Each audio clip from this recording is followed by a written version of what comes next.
followed by the other nominees in the order they're listed on the agenda. For statements on Judge Jackson, I plan to alternate between Democrat and Republican speakers. I ask members to be respectful of everyone's time and try to cap their remarks at 10 minutes. Senator Grassley made the same request of members when then-Judge Neil Gorsuch received a committee vote, and the members by and large were cooperative. Today, the committee will vote on the nomination of Judge Ketanji Brown Jackson to serve as the Associate Justice of the United States Supreme Court.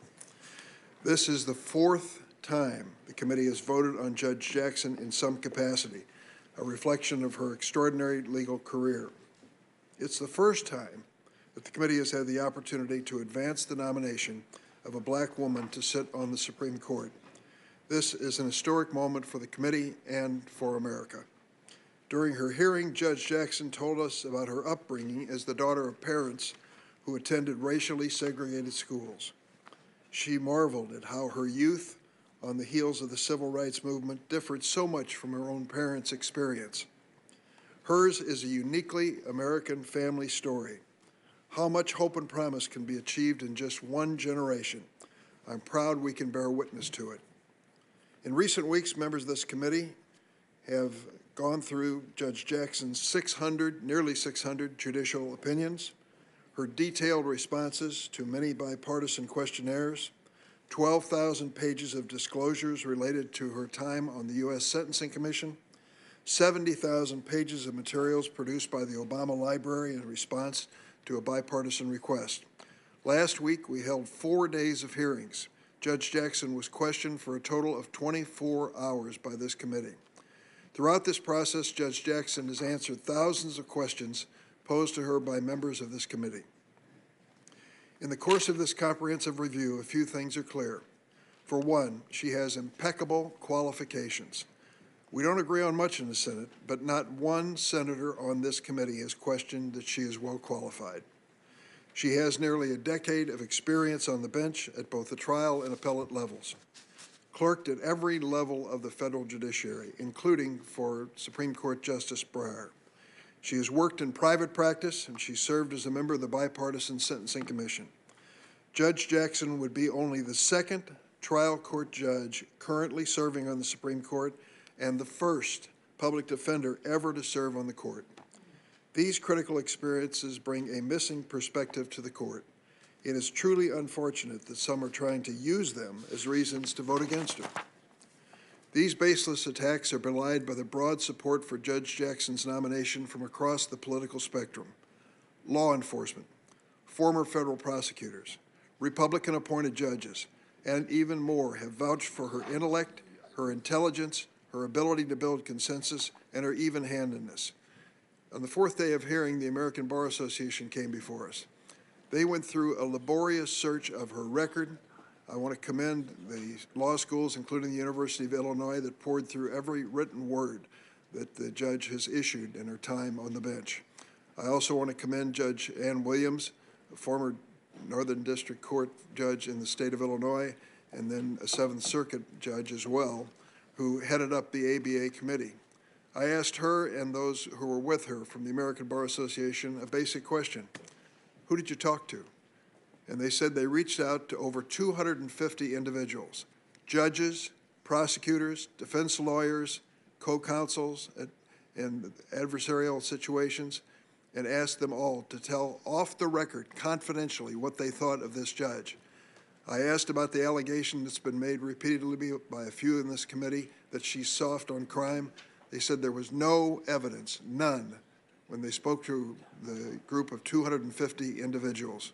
The net result of it, the American Bar Association rated Judge Ketanji Brown Jackson unanimously well qualified to serve on the Supreme Court. We've seen the evidence of her even-handedness ourselves.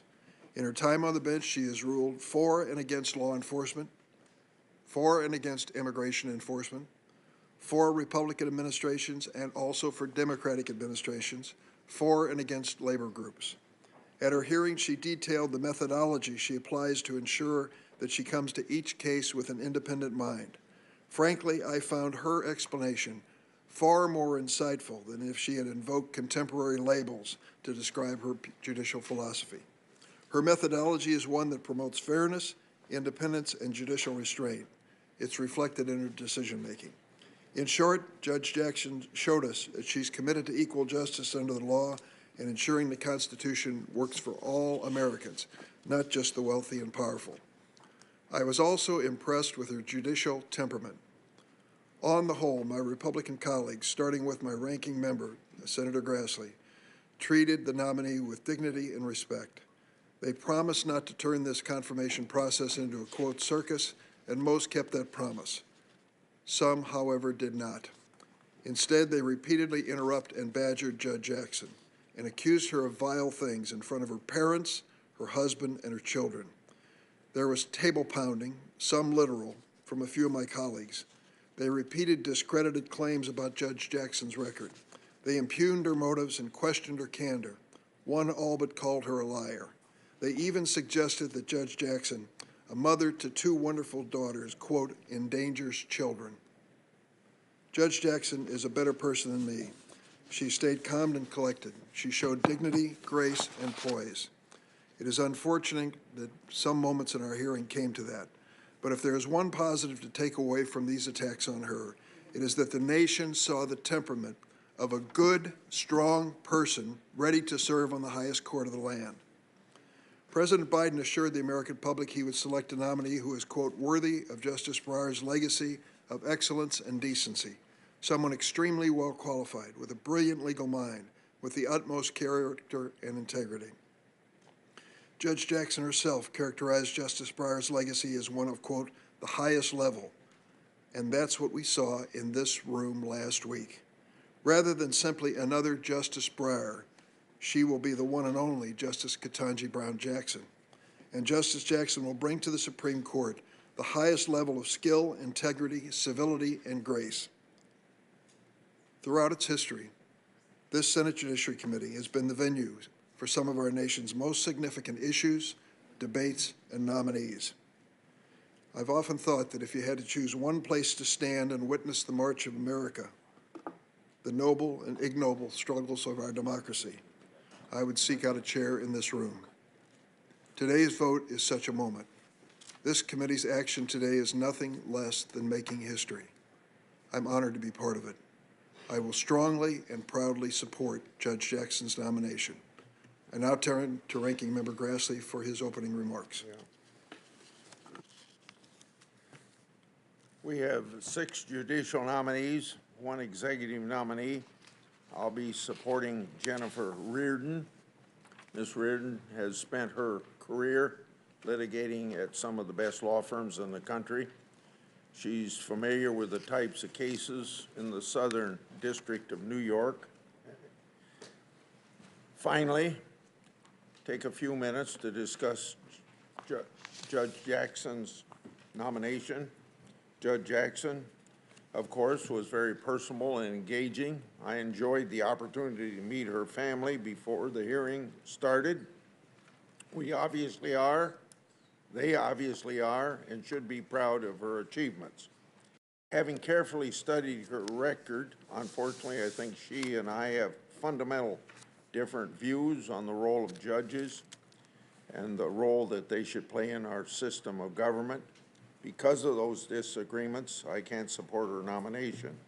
Over the last several weeks, I've talked about how the White House and Democrats have shielded important parts of Judge Jackson's record.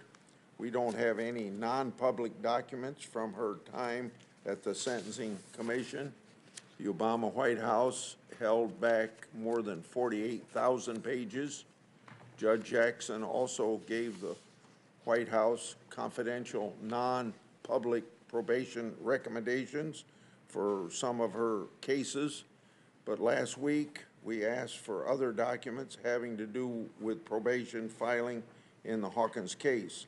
Judge Jackson told us that she can't get records for her old cases because she's no longer a district court judge. That seems to be very convenient. However, it is a big inconvenience for this senator. The refusal tells us that those documents probably wouldn't help the nominee because we've seen the willingness to leak any helpful information.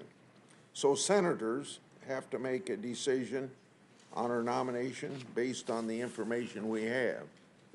As I said, when this all started, we would thoroughly examine her record and judicial philosophy. We've done both. In the last few weeks, we've heard the remarkable arguments from Democrats that we shouldn't consider a nominee's judicial philosophy in voting. Democrats have themselves to blame. After vicious, misleading attacks on Judge Bork and other conservatives, Republicans didn't use those same tactics against nominees of Clinton, Ginsburg, and Breyer. Then, you know the history. Senator Schumer decided to bring back a tax on judicial nominees based on judicial philosophy and also on ideology. In a June 2001 op-ed, Senator Schumer pointed to Bork's nomination and argued it would be good to return to, quote, a more open and rational debate about ideology when we consider nominees, end of quote. He clearly thought the Bork nomination was a good model. Over the next few years, Senator Schumer put his Bork strategy to practice. In 2003, he even said he was proud of his role in blocking nominees based on ideology. So a question to Senator Schumer, 18 years later, are you still proud that you poisoned the water on judicial nominees? Now, he and other Democrats think it's unfair that we looked at Judge Jackson's record and asked her about it. That doesn't hold up to even the slightest scrutiny. Senator Schumer and Democrats decided to destroy the model of deference if a nominee was qualified, excluding considerations of their philosophy. In other words, Ginsburg and Breyer are models for that, and they don't think that's a good model. So that's why judicial philosophy has focused on judicial nominations. Now, at one point in written question to her, Senator Cruz posed this question: please explain in your own words the theory prevalent among members of Founding Fathers' generation that humans possess natural rights that are inherent or inalienable. She seemed to have an understanding of this when she answered by saying the theory that humans possess inherent or inalienable rights is reflected in the Declaration of Independence, which states, we hold these truths to be self-evident, that all men are created equal, that they're endowed by their Creator with certain unalienable rights, among them life, liberty, and the pursuit of happiness. Then in the next question, do you hold a position on whether individuals possess natural rights, yes or no? It seems to me what her understanding that she should have easily said yes to that. But she took a position, she didn't have a position. So part of having judicial philosophy is having an understanding of the fundamental principles in our Constitution. Natural rights are part of that system. But as Judge Jackson said in a written response, she does not, quote, hold a position on whether individuals possess natural rights, end of quote. I take issue with this, as natural rights are basic to our constitutional system and principles of limited government. Under our Constitution, we're endowed by our Creator. Well, I don't have to repeat that. All other rights are reserved to the people under the 10th Amendment. Recognizing the principle of limited government is what makes America the exceptional government compared to all others, and obviously sets our Constitution apart from all others. When interpreting the laws and the Constitution, understanding the principle of limited government are essential. Otherwise, there would be no checks on the federal government. So you gotta, does she have an understanding of the meaning of the 9th Amendment and the 10th Amendment. At her hearing and her meetings with senators, Judge Jackson explained that she does not have a judicial philosophy, instead looked at her methodology. She said to look at her cases to see that methodology worked. I did, and I found the results of that methodology alarming when Judge Jackson applied it to the First Step Act. At the hearing, Judge Jackson testified about compassionate release provisions of the Act. Senator Cotton walked through the specific cases, that of Keith Young, where Judge Jackson misused a motion for compassionate release to resentence and do it to a dangerous drug kingpin. As the lead author of the First Step Act, I know a thing or two about compassionate release. It's meant to allow elderly inmates and those suffering from terminal illness to petition the court for a sentence reduction. The statute also allows for reduction if the court finds an extraordinary or compelling reason. This is supposed to mean that it's be a rare instance and use it with great discretion, particularly as weighed against the charge, danger to society, and the risk of recidivism. At her hearing, Judge Jackson said that she based her extraordinary and compelling findings on the non-retroactive change in the law. And of course, this is a terrible and dangerous misinterpretation. Congress chose which provisions of the First Step Act would apply retroactively, and since I'm involved with that legislation, I ought to know. The Senate is currently considering legislation that I co-sponsored with this chairman, Durbin, that makes some of the First Step Act retroactive. But Congress must make that change because the First Step Act didn't provide for retroactive application in all instances. For instance, retroactivity isn't mentioned once in the compassionate release statute. The relevant sentencing guidelines don't mention retroactivity as an extraordinary and compelling reason either. So Judge Jackson's consideration of applying retroactivity to the First Step Act when it's not explicitly provided is extremely concerning. It's a radical position, and it's outside of the confines of law. Judge Jackson's interpretation was so extreme that she got Senator Cotton to even defend the First Step Act. I don't think that's what the White House had in mind when they said she was a consensus builder. The other troubling part about this case is that Judge Jackson gave a different explanation for her reasoning in the sentencing hearing than she did before the committee. She found that Mr. Young's health and COVID were extraordinary and compelling reasons that warranted the reduction in the sentence. But the reasons have to justify the reduction. Reducing his sentence based on current health conditions and a pandemic, but leaving him in prison for another 7 years makes no sense. Here, it meant that Judge Jackson got to sentence the defendant to the sentence she wanted to do all along. The compromise that I brokered with Senator Durbin on the First Step Act and many others wouldn't have been possible if we thought that the activist judge would insert their own views into the law. Decisions like this represent serious separation of power concerns and will make bipartisan work harder in the future. Young is just one example of Judge Jackson's lenient approach to criminal law and sentencing. She's declined to apply a number of sentencing enhancements Congress put into the sentencing guidelines. I've worked to reform sentencing for nonviolent offenders, but Judge Jackson's approach applies across most areas of criminal law. She has consistently applied minimum sentences for dangerous crimes. Another case shows that Judge Jackson can apply her methodology to reach a result that goes against the plain meaning of the statute. The case is Make the Road New York.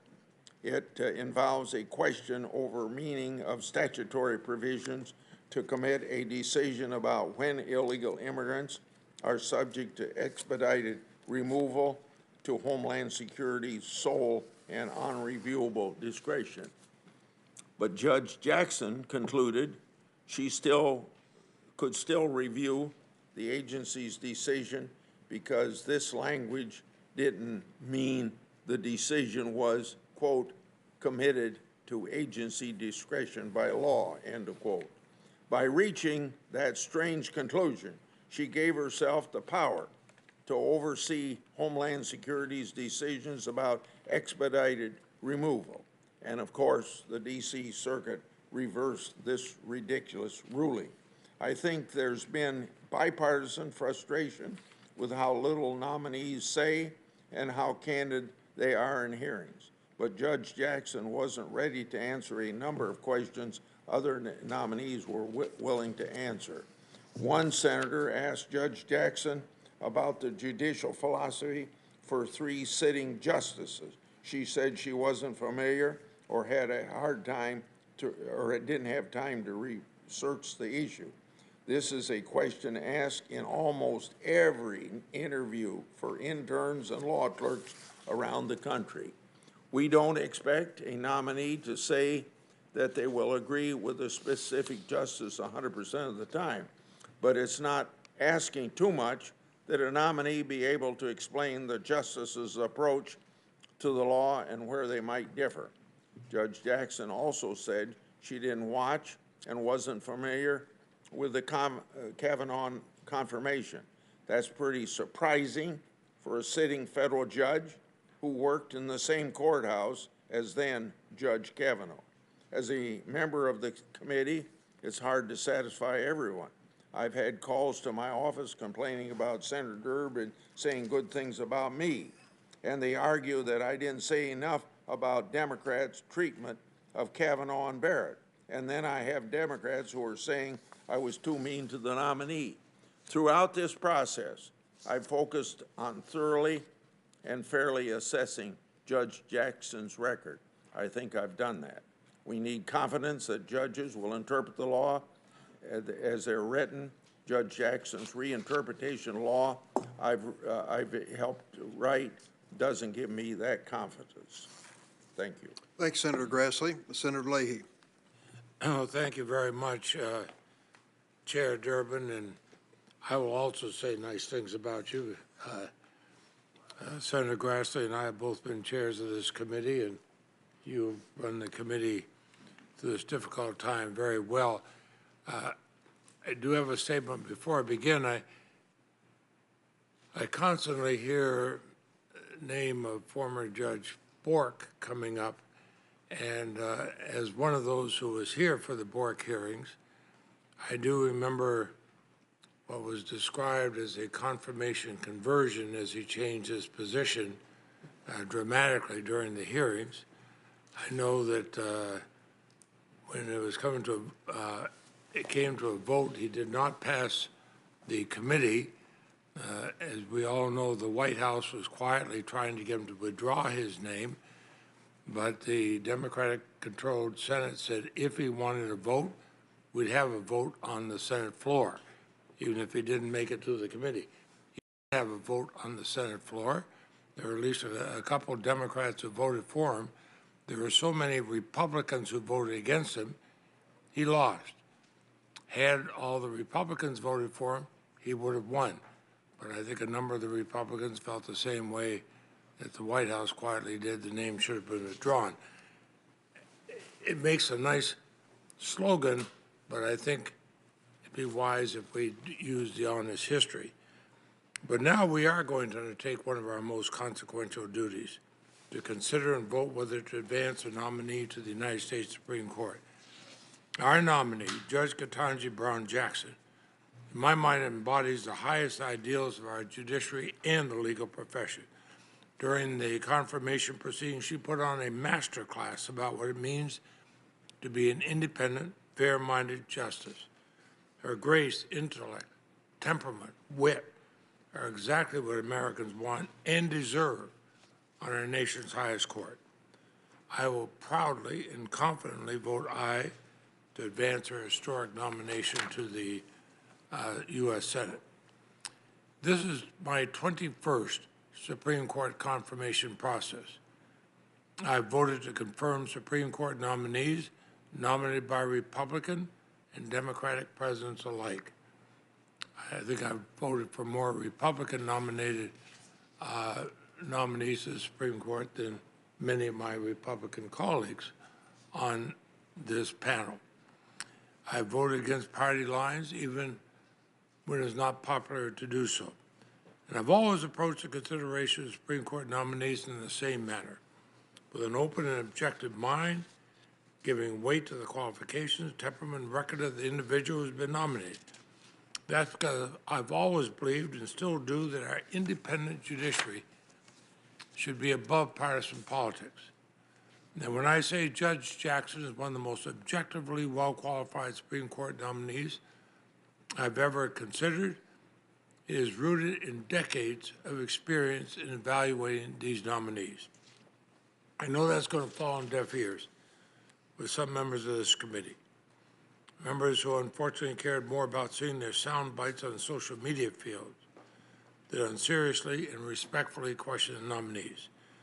Members who badgered Judge Jackson, refused to let her answer questions, even refused to respect basic rules and decorum of the committee and the Senate.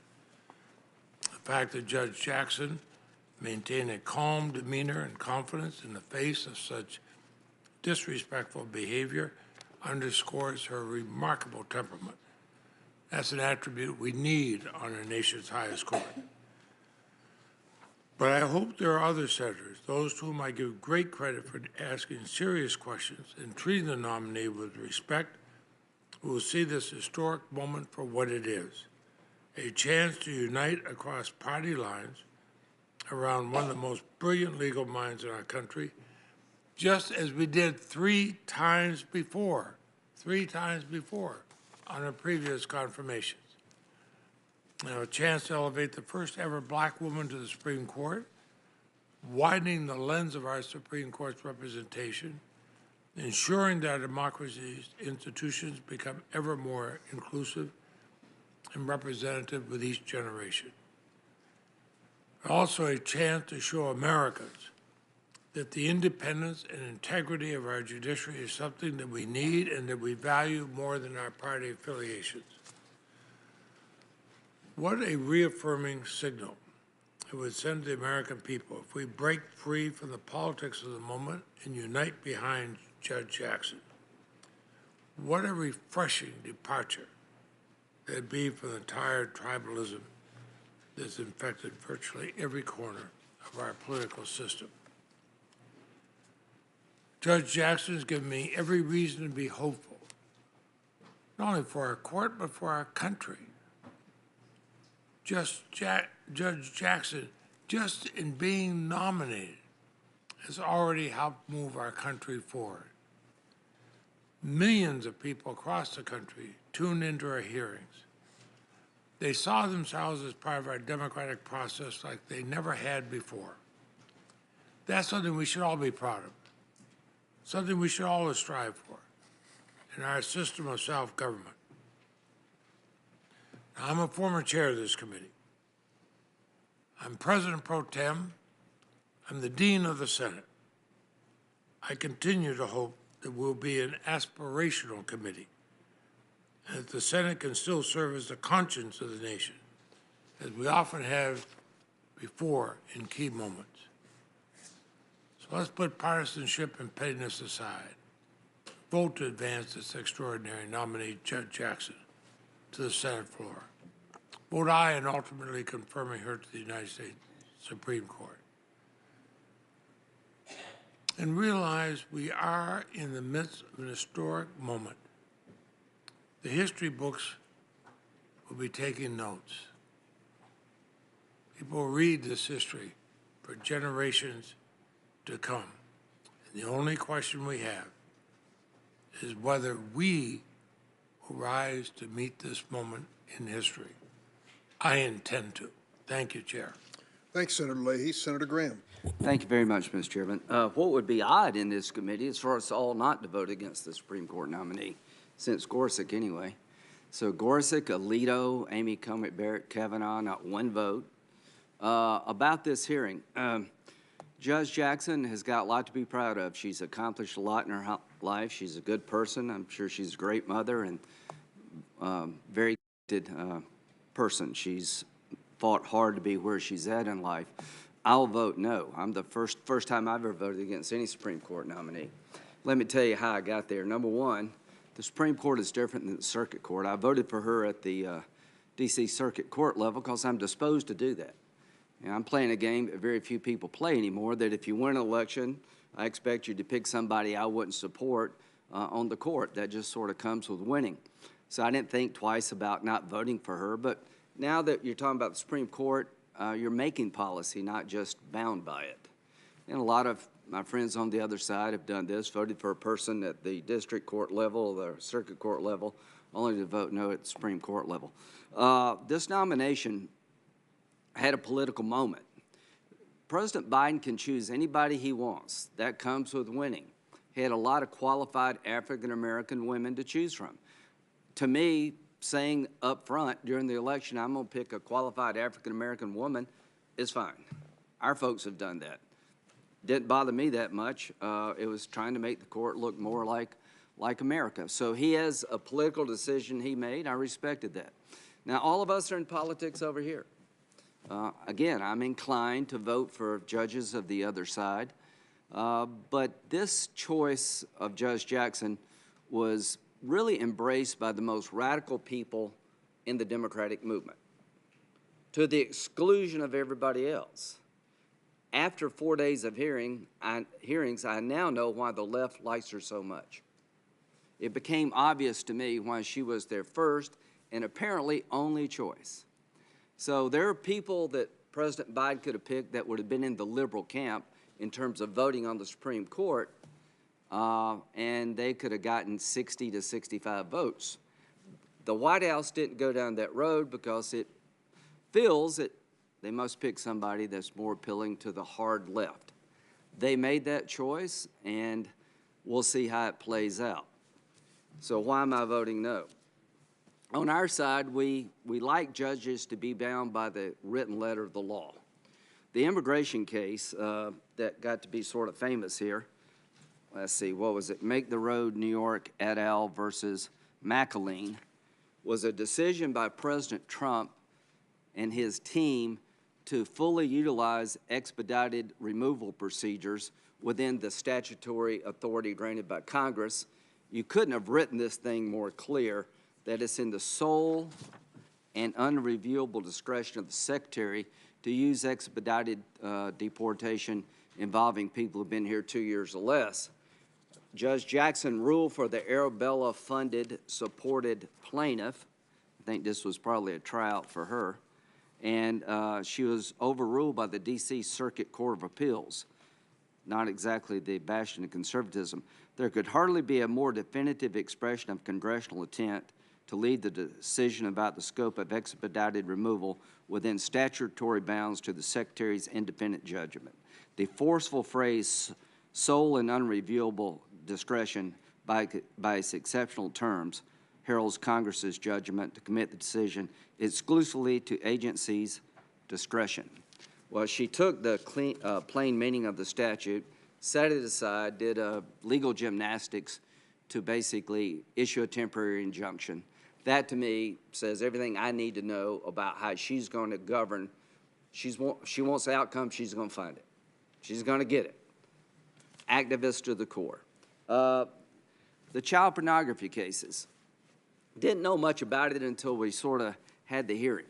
About the way I questioned her, I found if I'd left it up to her, I'd have gotten one answer in 30 minutes.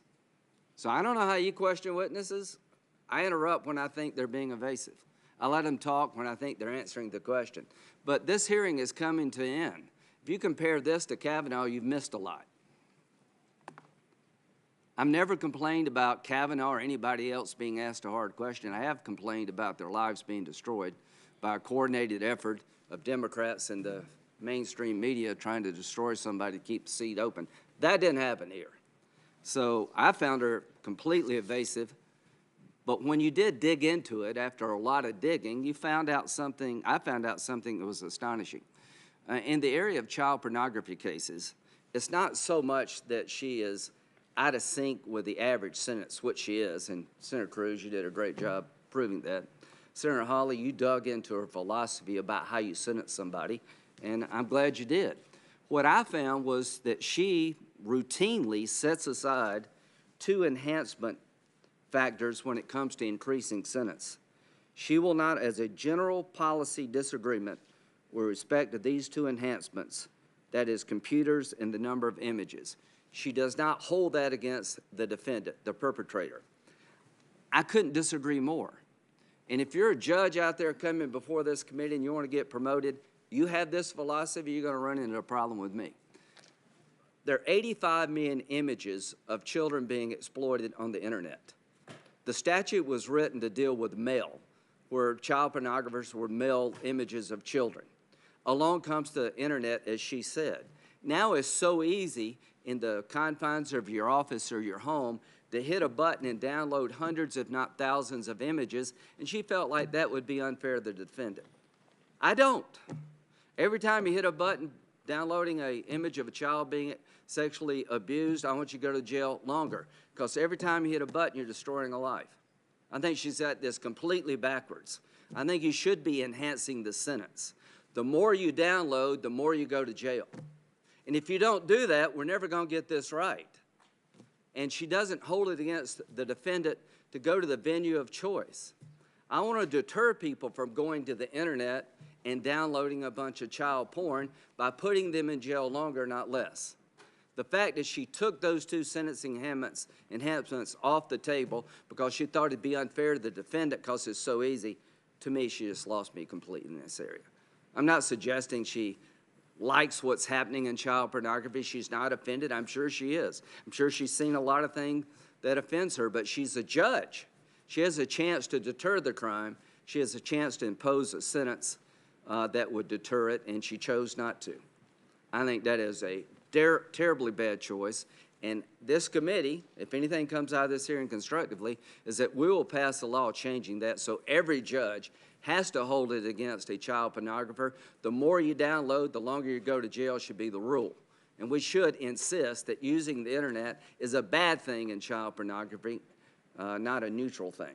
So I'll like to work with my colleagues on both sides to do that. Now, about her being the first African-American nominee before this committee of the Supreme Court, that's true.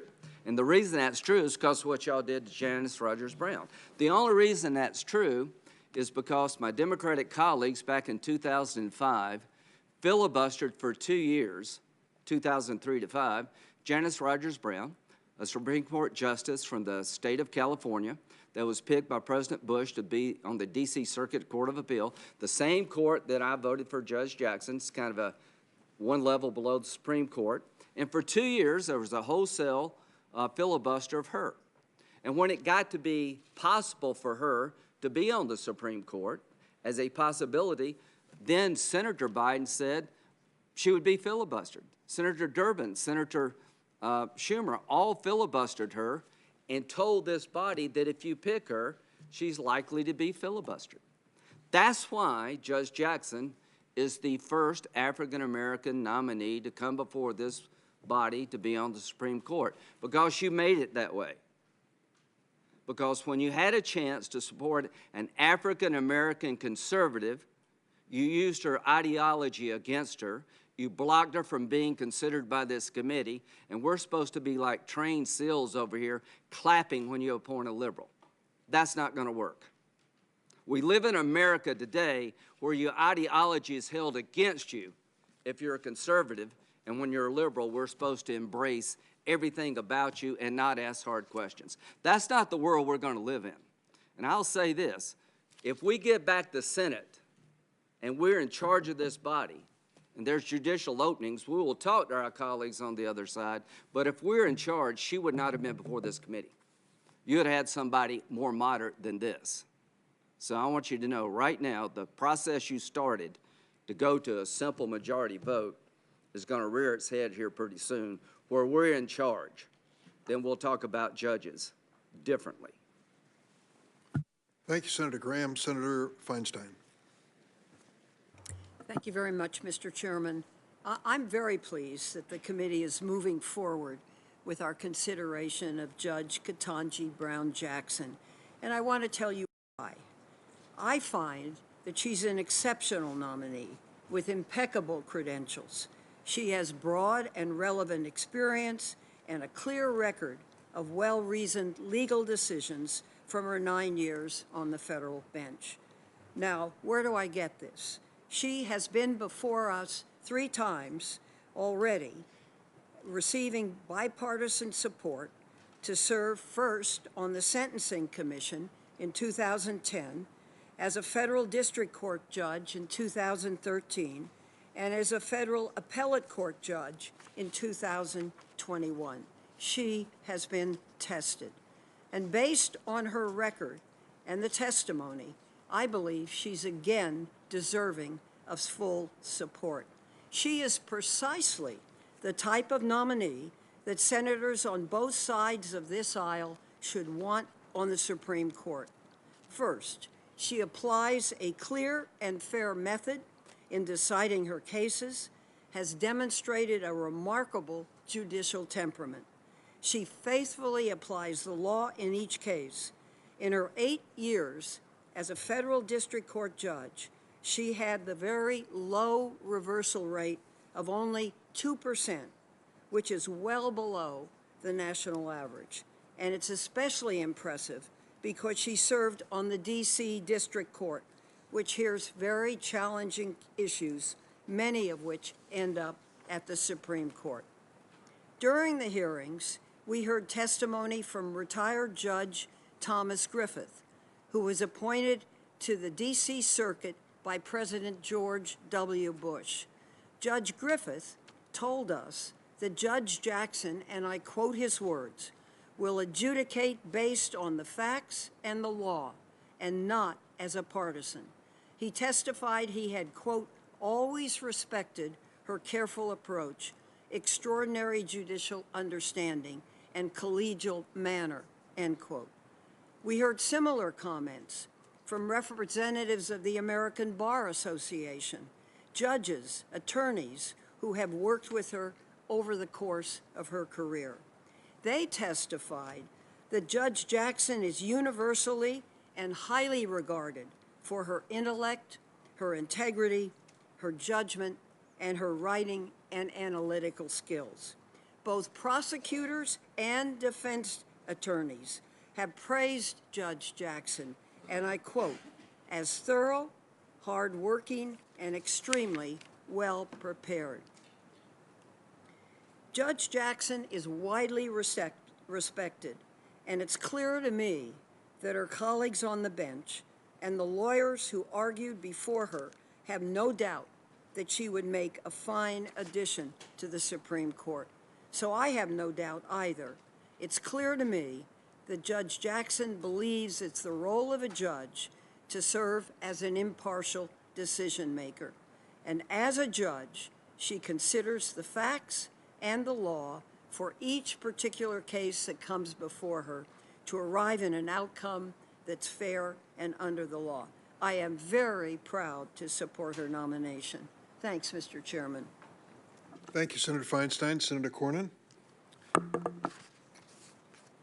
Justice Robert Jackson famously said that the Supreme Court is not final because it's infallible. It's infallible only because it's final. And I trust that would not be the case if the American people saw the Supreme Court as just another political branch. In simple terms, it means that the Supreme Court is the last word in interpreting and applying our laws through the 70 to 80 cases it decides to hear each year, mainly because it's seen as an umpire, not as a player. While I view the judicial branch as the crown jewel of our constitutional republic, it has over the years gotten out of its lane on more than one occasion by acting like another political branch. Over the years, the Supreme Court has developed various legal doctrines like substantive due process to create new rights out of whole cloth, rights that are neither in the text nor would the framers ever envision that these rights existed or would be created by 9 unelected judges at the time of the founding? By vesting federal power in Article 1, federal legislative power in Article 1, and then reserving to the states to determine their own affairs, our founders believed that policy decisions must reside ultimately in the people. As senators, we work on our constituents' behalf here in Washington, and every 6 years, they let us know whether we're doing a good job or not. When the Supreme Court blatantly engages in policymaking, it takes away the power of the people to decide for themselves and to hold their government accountable. Agree or disagree with the results of a given Supreme Court decision. Over our nation's history, there's been something for everyone to love or hate, from Plessy versus Ferguson, which established the shameful separate but equal doctrine for public schools, ultimately overruled in Brown versus Board of Education, to Obergefell, which mandated same-sex marriages. When the Supreme Court creates a right that is not even mentioned in the Constitution, the independence and the legitimacy of the Supreme Court itself is called into question because consent is discarded. Legitimacy of our government institutions is something we have always debated in America, and we've even fought a war over it. The Declaration of Independence itself affirms that government derives its just powers from the consent of the governed. That very principle is undermined when judges rewrite the Constitution to their liking. Where is the legitimizing consent? President Lincoln stated it another way. He said, "No man is good enough to govern another man without that man's consent." How are these so-called unenumerated rights, you might call them naked to the invisible to the naked eye, how are those rights any different? That is what can happen when unelected judges invalidate state laws and impose a one-size-fits-all policy regime on our entire country. Again, like or dislike the results in an individual case, but we should all be concerned about the legitimacy of our governing institutions when they so readily discard consent of the governed. I view the confirmation proceedings as a way to get back and reflect on first principles, on the role of our judiciary in our constitutional system. President Biden has made no bones about his intention to nominate a Supreme Court justice who has an expansive view of unenumerated, invisible rights. Judge Jackson? Well, she wouldn't answer our questions on this topic. I didn't ask her to prejudge a case or commit to a particular outcome in a disputed area of law, but I did ask her about her judicial philosophy. She says she doesn't have one and hasn't thought much about it. That's simply not a credible response, and I believe demonstrates a lack of candor. Maybe she was overcoached, but I left the confirmation hearings concerned about her approach to unwritten rights. Judge Jackson has a marvelous legal education. She's a charming person. She has a vast practical experience, something I think is a real plus, having served as a public defender, a federal district judge, and a circuit court judge, and not just an academician. Someone of her impressive caliber surely has a judicial philosophy, but maybe she just didn't want to talk about it. Time after time, when we asked about her judicial philosophy, she pivoted to something she called methodology. But let me be clear, methodology is not a judicial philosophy. I'm glad when she tells us that she proceeds from a place of neutrality, but that tells us nothing as to whether she believes that the Constitution has a fixed meaning. The order in which she decides to read the parties' briefs tells us nothing as to whether and to what extent a judge, now quoting Justice Breyer, her mentor, will look to consequences including contemporary conditions, social, industrial, and political, of the community affected when deciding cases. Now, the main types of contrasting judicial philosophies include judicial activism versus judicial restraint, loose construction versus strict construction, and a living document approach versus original intent. Justice Barrett, for example, called herself an originalist and a textualist, an approach championed by her mentor, Justice Scalia. That would place her in the judicial restraint and strict constructionist camp. In other words, she might be skeptical of invisible or unenumerated rights. For us to fulfill our constitutional duties, we need answers to our questions about how a judge views judge-made law. My concerns were further elevated as I reviewed Judge Jackson's record and I saw examples of activism bleeding over in her decisions. One of the opinions from her time on the D.C. court demonstrates the serious concerns I have about her ability to follow the clear letter of the law as opposed to her personal preferences. Others have mentioned, and I will as well, the case of Make the Road New York versus McAleenan, where the American Civil Liberties Union and others challenged a regulation requiring expedited removal for people who illegally enter our country. The Immigration Nationality Act gives the Department of Homeland Security, and I quote, sole and unreviewable discretion to apply expedited removal proceedings. That does not leave any gray area for interpretation. Sole and unreviewable discretion is about as clear as it comes. But Judge Jackson, who presided over this case, decidedly did not stay in her lane, as she says she attempts to do. She went beyond this unambiguous text to deliver a political win to a progressive group, and in the process entered an injunction barring the use of this important tool that's needed by our Border Patrol and immigration authorities to deter people from violating our immigration laws. Unsurprisingly, as we've heard, her decision was overruled by the D.C. Circuit Court. I believe this is a clear-cut example, about as clear as you can possibly get, of Judge Jackson ignoring the written law in order to achieve a result that she preferred. There have only been 115 Supreme Court justices in our nation's history. That's why it's crucial that we use these proceedings to understand if a judge will truly stay in their lane, or whether they will attempt to legislate from the bench and deliver what Justice Biden and his Democratic colleagues are unable to achieve through the legislative process. A judge must call balls and strikes, and given what I've seen and her unwillingness to disclose her judicial philosophy and disavow an expansionist view of unenumerated rights, I have concerns that Judge Jackson will be pinch hitting for one team or the other. I will vote no. Thank you, Senator Cornyn. Senator Whitehouse. Thank you, Chairman. What plays out here in this room with Supreme Court nominations is often driven and directed in other places. And the real action is too often off stage in an archipelago of right-wing, dark money front groups out to capture the court.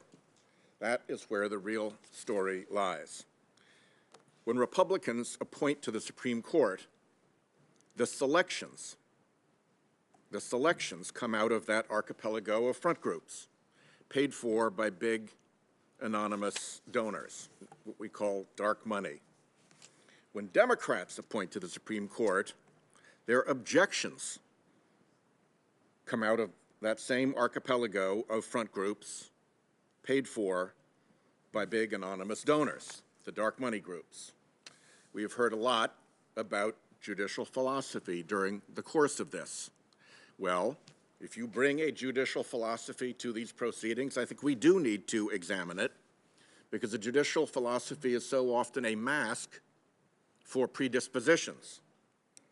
Originalism works very nicely for you if you'd like to look back before the civil rights movement in making decisions about civil rights. Originalism works very well for you if you'd like to look back before industry regulation at a time when there was no industry big enough to regulate and serve the interests of corporate deregulation. And originalism works very well for you if you want to return to old social norms that society has moved beyond. So let's not pretend that a judicial philosophy is a neutral thing. It is a tool, and when a judge says he or she has one, it's worth looking into. But that doesn't mean you have to have one. There's a group called the Independent Women's Law Center, which, like many of these right-wing front groups, is twinned with another group, which is called Independent Women's Voice. One is the 501c3, one is the 501c4. Their funders are Leonard Leo's 85 Fund and Concord Fund, another pair of 501c3, 501c4 twins at the heart of the court capture scheme. They're also funded by the Koch and Bradley Foundations, who I've talked about before in these proceedings. Indeed, for years, the president of one of these groups was actually a Koch Industries lobbyist and overlapped for a while with Americans for Prosperity, the Koch brothers' huge dark money political operation. And they, on February 24th, before they even knew who the nominee was going to be, sent a memo to GOP Senate members. Ray suggested SCOTUS talking points. Date, February 24th, 2022. Here's the punchline. It is therefore important that you focus not on the selection process or on the nominee's paper qualifications, but rather on the need to learn more about the nominee's judicial philosophy. Ask unanimous consent that the memo from those two front groups be put into the record. Without objection. The other theme we hear a lot about is how this judge was going to be dangerous for children. And once again, we turn to a right-wing dark money front group as the source for that concern. On the day of her announcement, February 25th, a group called the American Accountability Foundation came out with an investigative report. Now, let's look at the American Accountability Foundation. It shares an address and senior staff with a group called the Conservative Partnership Institute, which employs, among other people, that wonderful Cleta Mitchell as a senior legal fellow. Indeed, the Conservative Partnership Institute is the so-called care of name in the filings of the American Accountability Foundation, and it also shares an address with something called America First Legal. American Accountability Foundation is funded by Donors Trust, which is described as the Koch brothers' right-wing ATM, and the Bradley Foundation, which I've, again, spoken about before in this hearing in this context. And it was founded by the opposition research director of none other than Cruz for President. So they got right to work the day she was announced. And AAF founder Tom Jones said, after calling her a radical leftist, which I guess they figured out that very first day she was announced, Americans want our judicial system to protect children and citizens from sexual predators. I'm asking unanimous consent that that dark money release be put into the record. Without objection. So the continuing problem of these outside groups that are funded by huge interests that hide who's behind them and that exert control when Republicans are in charge in the selection of the nominees and when Democrats are in charge in the objections to the nominees is something that I think needs to be brought to the surface. So I wanted to make that point with those two arguments.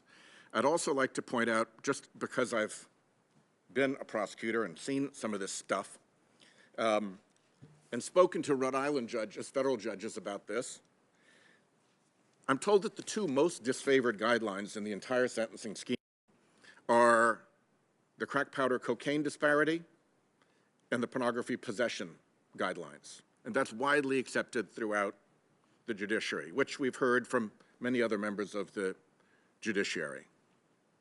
And that would help explain why, in so many of these cases, the government actually recommends below the sentencing guidelines. The government, which usually is making the harshest sentencing recommendation, is actually recommending below the sentencing guidelines. It's hard to fault a judge for a sentence below the sentencing guidelines when the harshest participant in the courtroom, the government, is recommending below the sentencing guidelines. And as those of us who've been there know, every judge faces 3 data points in a sentencing hearing. One is the position of the government. The second is the position of the defense. By the way, in our system of justice, a judge is pretty much honor-bound to give fair consideration to the recommendation of the defense. You can't rule out the defense's recommendation just because they're representing the defendant. They're entitled to an honest consideration of their views.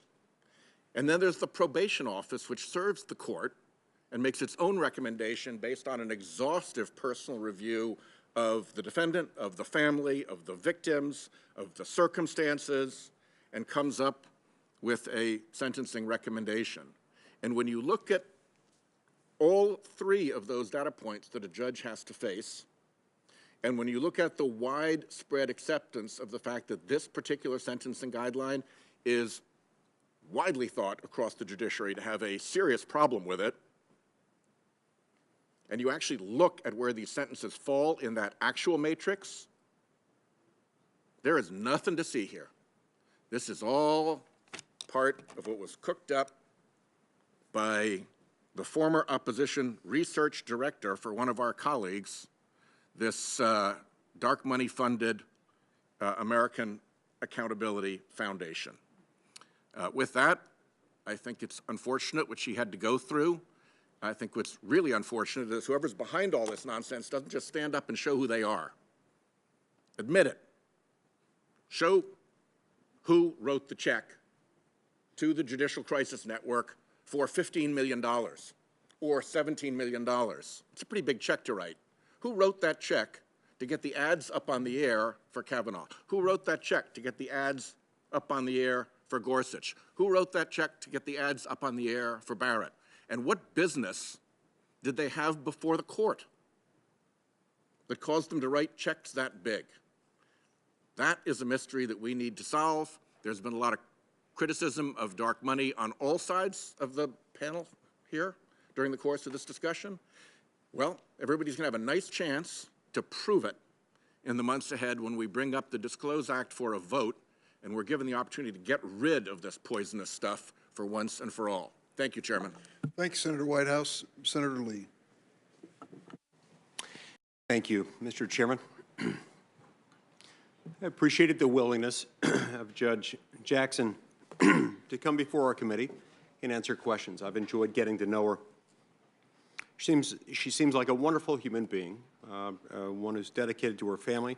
She comes with some impressive qualifications academically and professionally. She's someone who's clerked at all 3 levels of the federal judiciary and, if confirmed, will have served at all 3 levels of the federal judiciary. Itself a significant and valuable experience. It is important to understand what kind of Supreme Court justice she would be. And that's why this can't be something that simply focuses on the historic nature of the nomination. By the way, on that point, as to the historic nature of the nomination, earlier today there was a Politico tweet. Politico sent out a tweet reading as follows, saying, Ketanji Brown Jackson will likely be confirmed as the first black Supreme Court justice by the end of this week. Here's how we expect it to go. Now, if that were true, that would come as news to the family of Thurgood Marshall. And it would come as great news to Justice Clarence Thomas and his family.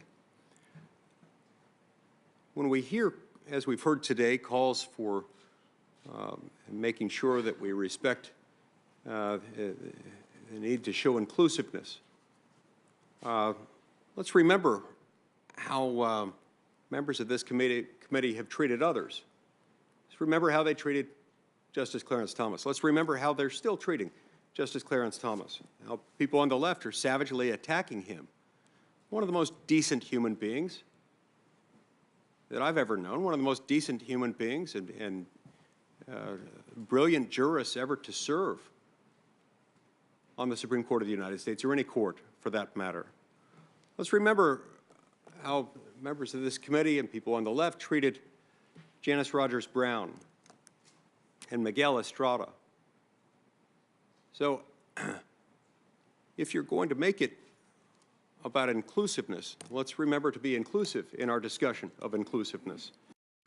It's also important to talk about judicial philosophy. There's a reason we talk about it that. We talk about it not just because it's jargon that makes us feel good, it's some sort of comfort food. We talk about it because we must talk about it, because that's how we make sure that our government functions as it should. When you have someone serving on any federal court, but especially the Supreme Court of the United States, if they don't have a proper understanding for the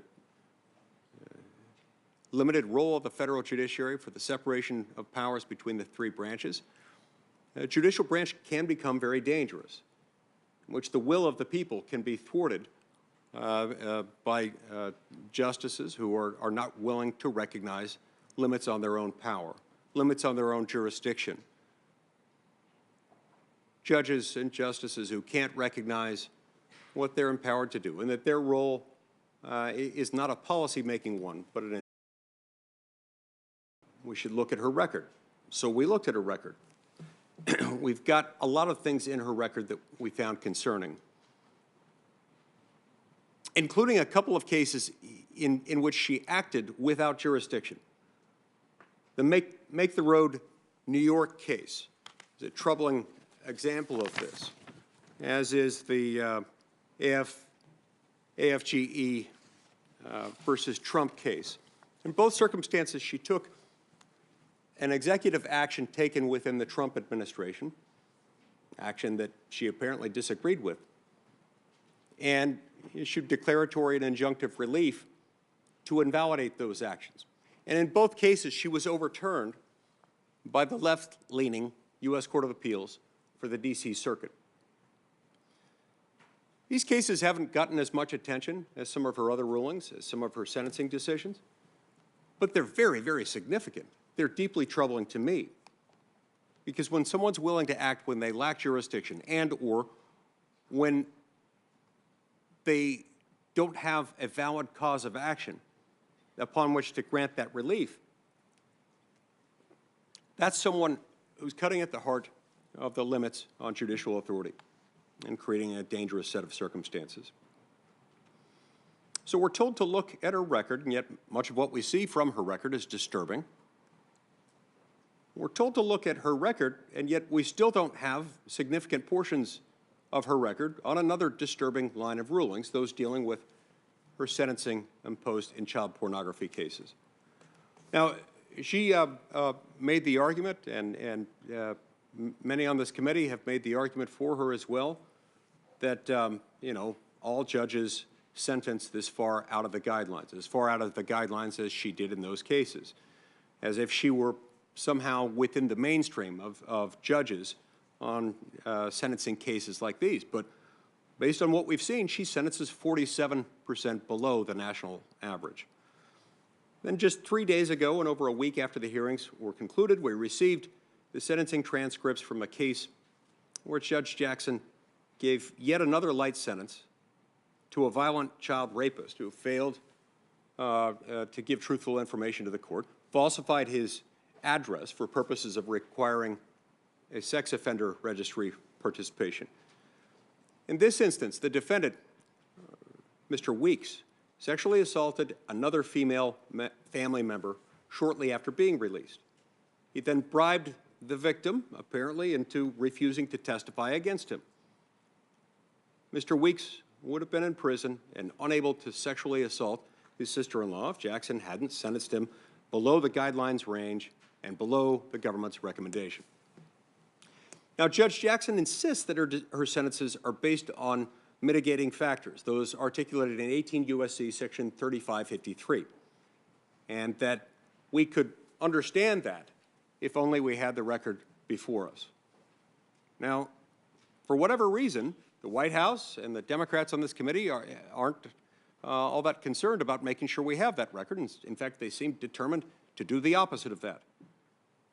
And Judge Jackson puzzlingly claims that she doesn't have access to those records, even though it appears that she, through her chambers, got key pieces of that information that could have been drawn from the pre-sentence reports, which we've requested, and sent sensitive information from those reports over to the White House. Well, something doesn't add up here. So when we ask about her judicial philosophy, we're told to look at her record, and yet when we look at her record, what's there is troubling to us, and very often there's a whole lot that simply isn't there. I'm also concerned about her inability or unwillingness to answer certain basic questions. Whether it's in response to whether it's in response to a question from Senator Blackburn, a simple question, what is a woman? To her refusal to respond to my question regarding her views on efforts to pack the Supreme Court of the United States. These are troublingly inadequate answers that she provides because she doesn't answer them at all to very basic questions, questions that she could easily answer, should easily answer, and the fact that she doesn't and won't and hasn't is concerning. Finally, I'm concerned by her response to Senator Kennedy, echoing former Justice Brennan's philosophy that 5 unelected Supreme Court justices can find new unenumerated constitutional rights. Quote, well, at any time the Supreme Court has 5 votes, then they have a majority for whatever opinion they determine, close quote. That's troubling. Look, the record doesn't support what they say it supports. Even more troublingly, the stuff that they say is supportive of her record, stuff we haven't been given. Why? Why? This is not a vacancy that currently exists on the Supreme Court. There's no reason to rush this. So why not give us access to the documents that we need, documents that she insists maintain and defend the sentences she issued in those cases, very often disregarding, in whole or in part, sentencing enhancements for child pornography offenders. Not just child pornography. Let's call this what it is. This is commercialized. These are commercialized efforts to profit off of child sex torture. Enhancements for computer transmission and receipt, for number of images, for prepubescent victims, and for sadomasochistic conduct carried out in those. Dismissing or minimizing those enhancements simply because she disagrees with certain key policy elements underlying them. This is troubling, and we don't even have the pre-sentence reports and the other documents we need to review them. I will vote no. Thank you, Senator Lee. Senator Klobuchar.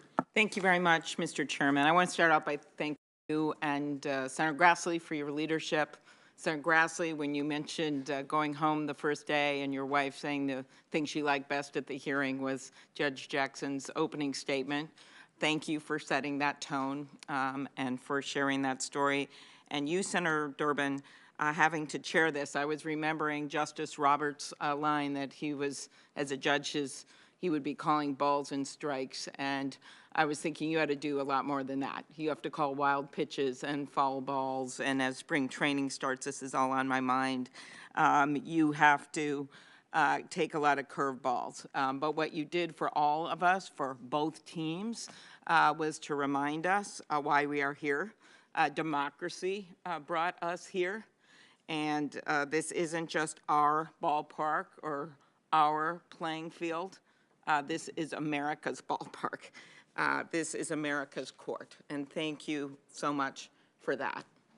On the first day of Judge Jackson's hearing, I talked about how the fact that she was here to open things up. We were literally open things up. This is the first hearing where we've had guests because of the pandemic. And as we emerge from that, we see a nominee, a judge, who will walk into that court with her head held high, because she is opening up that court to make every little girl and boy in America to realize that anything and everything is possible. And as Senator Booker so beautifully reminded us last week. This is a moment of joy.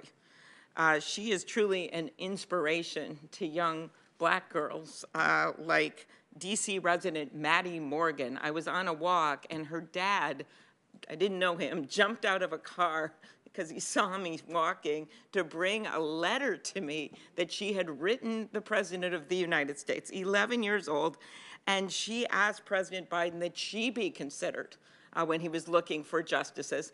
She pointed out that with her age, she could remain on the court for at least 80 years. Her argument was that she wanted to be the voice for children. And she said, I live a few blocks away from the Supreme Court, so it will be easy for me to get there. After the president made his nomination of Judge Jackson, she said, if I'm going to be snubbed, it couldn't be for a better candidate. And she actually was here at the hearing to witness history being made. Throughout the hearing, Judge Jackson demonstrated her command of the law and her reverence for the Constitution. Judge Jackson, in fact, as we know, has more judicial experience than 4 of the nominees and now justices had when they came before this committee. 4 people who are currently serving on the court. She'll be the first person on the court to be in the room where it happens, where those decisions are made, with public defender experience. She knows the importance of public service from her parents, both teachers, and she has that perspective of knowing that life isn't always easy. She's had family members who served in law enforcement, and I think this might be a good moment to get at some of the arguments my colleagues have and will be making. And I think I might be a good person to bring this up because I'm someone that has consistently asked questions of nominees. I always ask about antitrust, even though they don't want me to ask it.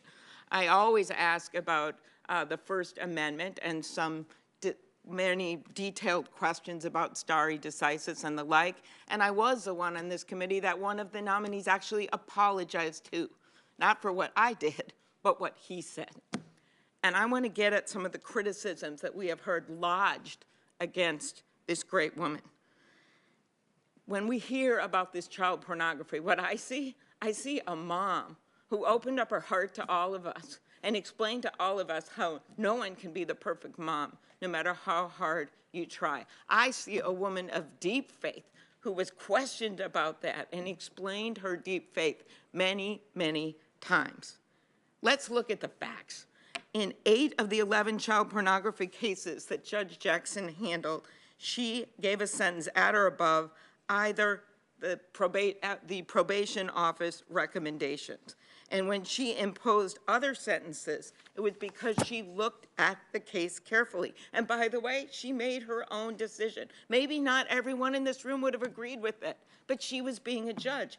Just like judges that were supported by my colleagues made that decision. I'm not even going to mention these judges' names that I'm about to talk about because I don't think they should be dragged into this just because they happen to make decisions that were below guidelines. One of them on the Second Circuit, strongly supported by one of our colleagues and commended, said when he sentenced a defendant to 60 months, he sentenced a defendant to 60 months, which was 60% lower than the bottom of the guideline range at 151 months. Another one who was complimented on the 11th Circuit by our Republican colleagues, he sentenced a defendant to 84 months, which was 44% lower than the bottom of the guidelines. Here's some Trump nominees. One in the Eastern District of Missouri, who's a judge, sentenced a defendant to 60 months when the guideline range was 135 to 168. Another Trump nominee that was supported by our colleagues, Eastern District of Missouri, sentenced a defendant to 60 months when the guideline range was 78 to 97 months. Another, I will not go on, but they could all have been dragged through the mud too.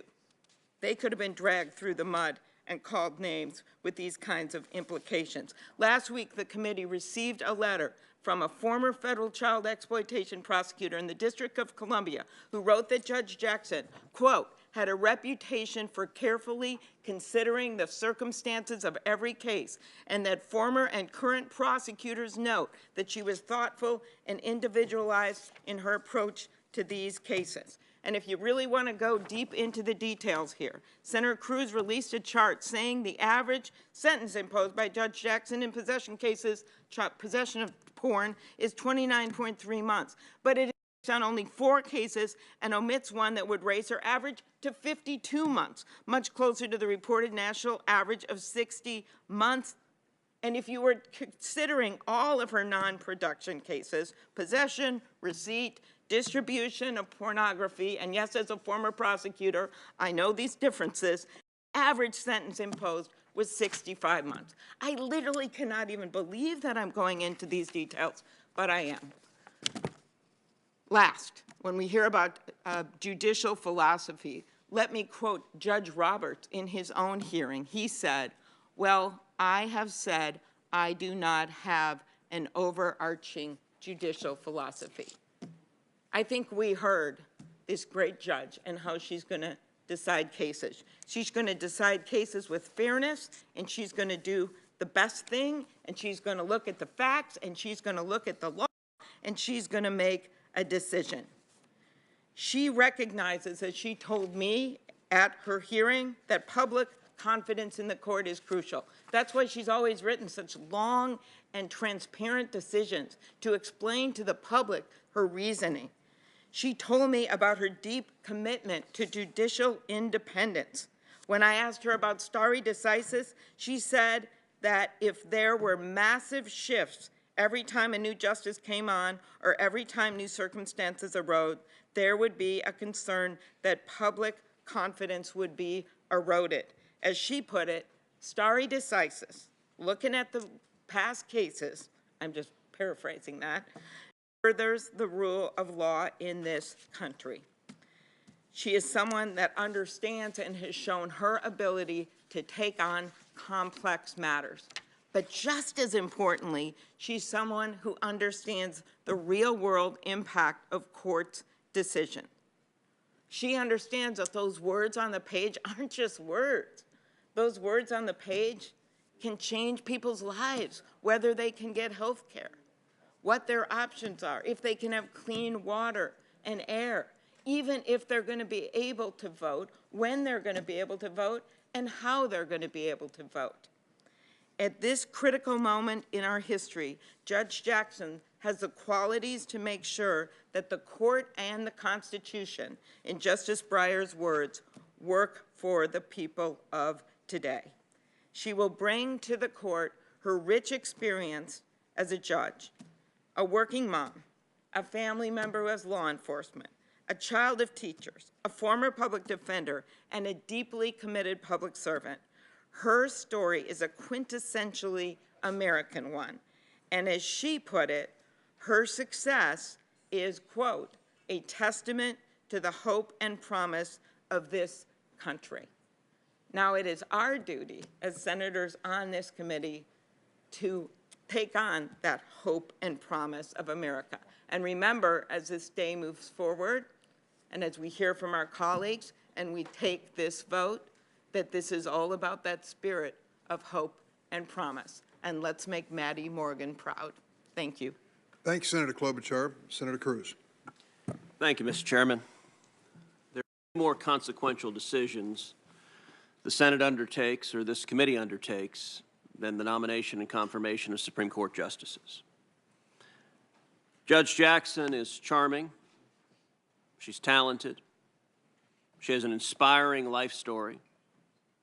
If she's confirmed, she will be an historic first, the first African-American woman to serve on the U.S. Supreme Court. I've known Judge Jackson for 30 years. I've always liked her personally. But the assessment this body is charged with the Constitution with making is whether her records demonstrate she will be a justice who will faithfully uphold the Constitution. Now, our Democratic colleagues and their cheerleaders in the corporate media have repeatedly tried to suggest that any opposition to Judge Jackson's nomination is rooted in racism or sexism. There's some irony in that because all of the Democrats on this committee were only so happy to vote against the confirmation of Justice Amy Coney Barrett without facing any concerns about the sexism they were showing. And there's greater irony in Democrats celebrating this historic first, because it would have occurred 20 years ago. An African-American woman could have served on the Supreme Court 20 years ago, except for the fact that Democrats filibustered a qualified African-American woman, Judge Janice Rogers Brown. Indeed, if members of this committee were asked to raise your hand, have you ever filibustered a qualified African-American woman in order to prevent her from going to the U.S. Supreme Court? 3 hands would go up. None on this side of the aisle, but the 3 most senior Democrats would all be obliged to raise their hand. Also, Joe Biden, if he's at home watching this on C-SPAN, Joe Biden would raise his hand as well. Chuck Schumer would raise his hand as well. So this historic first could have happened a decade ago, but for the unified partisan opposition of Democrats to letting it happen with a judge who was not on the hard left. A number of Democrats complained that there were hard questions asked. Well, that's our responsibility. Every one of the questions focused on her record as a judge, her sentencing record, her academic writings, her speeches to law schools. Not a single Republican senator asked her about her high school yearbook, engaged in the kind of personal slanders that Democrats have made a business about. If the questions were hard, it is because her record is at the extreme. There have been 115 men and women who have served on the Supreme Court. If Judge Jackson is confirmed, I believe she will prove to be the most extreme and the furthest left justice ever to serve on the United States Supreme Court. She will be to the left of Justice Sotomayor. She will be to the left of Justice Kagan. She will be way, way, way to the left of Justice Stephen Breyer. That's why radical leftist groups have pledged to spend over $1 million supporting her nomination while they demanded the Biden White House pick the furthest left, the most extreme nominee. That's their agenda.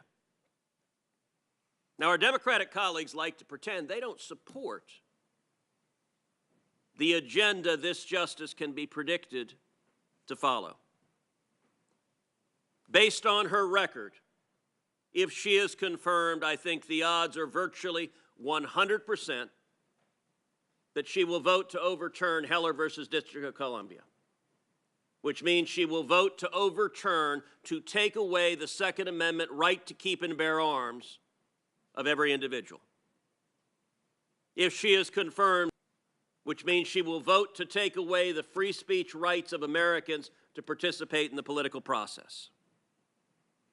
If she is confirmed, the odds are nearly 100% she will vote to strike down every single reasonable restriction on abortion across the country. That includes restrictions on partial birth abortion. That includes requirements for parental notification or consent. If she is confirmed, the odds are nearly 100% she will vote to overturn efforts to enforce our nation's borders and to deport those here illegally. The Make the Road case demonstrated her willingness to put left-wing policy above the law. If she is confirmed, the odds are over 100% she will vote to give away U.S. sovereignty to international tribunals and international bodies. If she is confirmed, the odds are overwhelming she will vote to undermine our religious liberty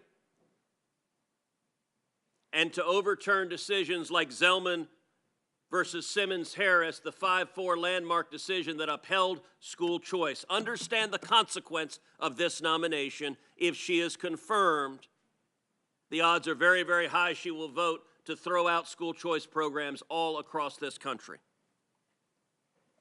And then there's crime. No topic has been the focus of this hearing more than her record on crime, and her record on crime is out of the mainstream. Her record on crime is extreme.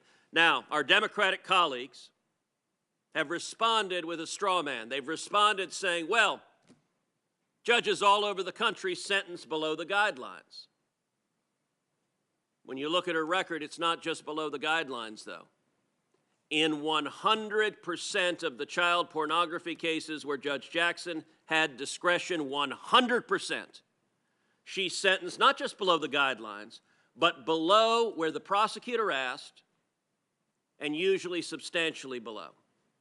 But my colleagues say everybody does it. That's their defense. Everybody does it. Well, let's look at the facts. In criminal cases nationally, this is all criminal cases nationally.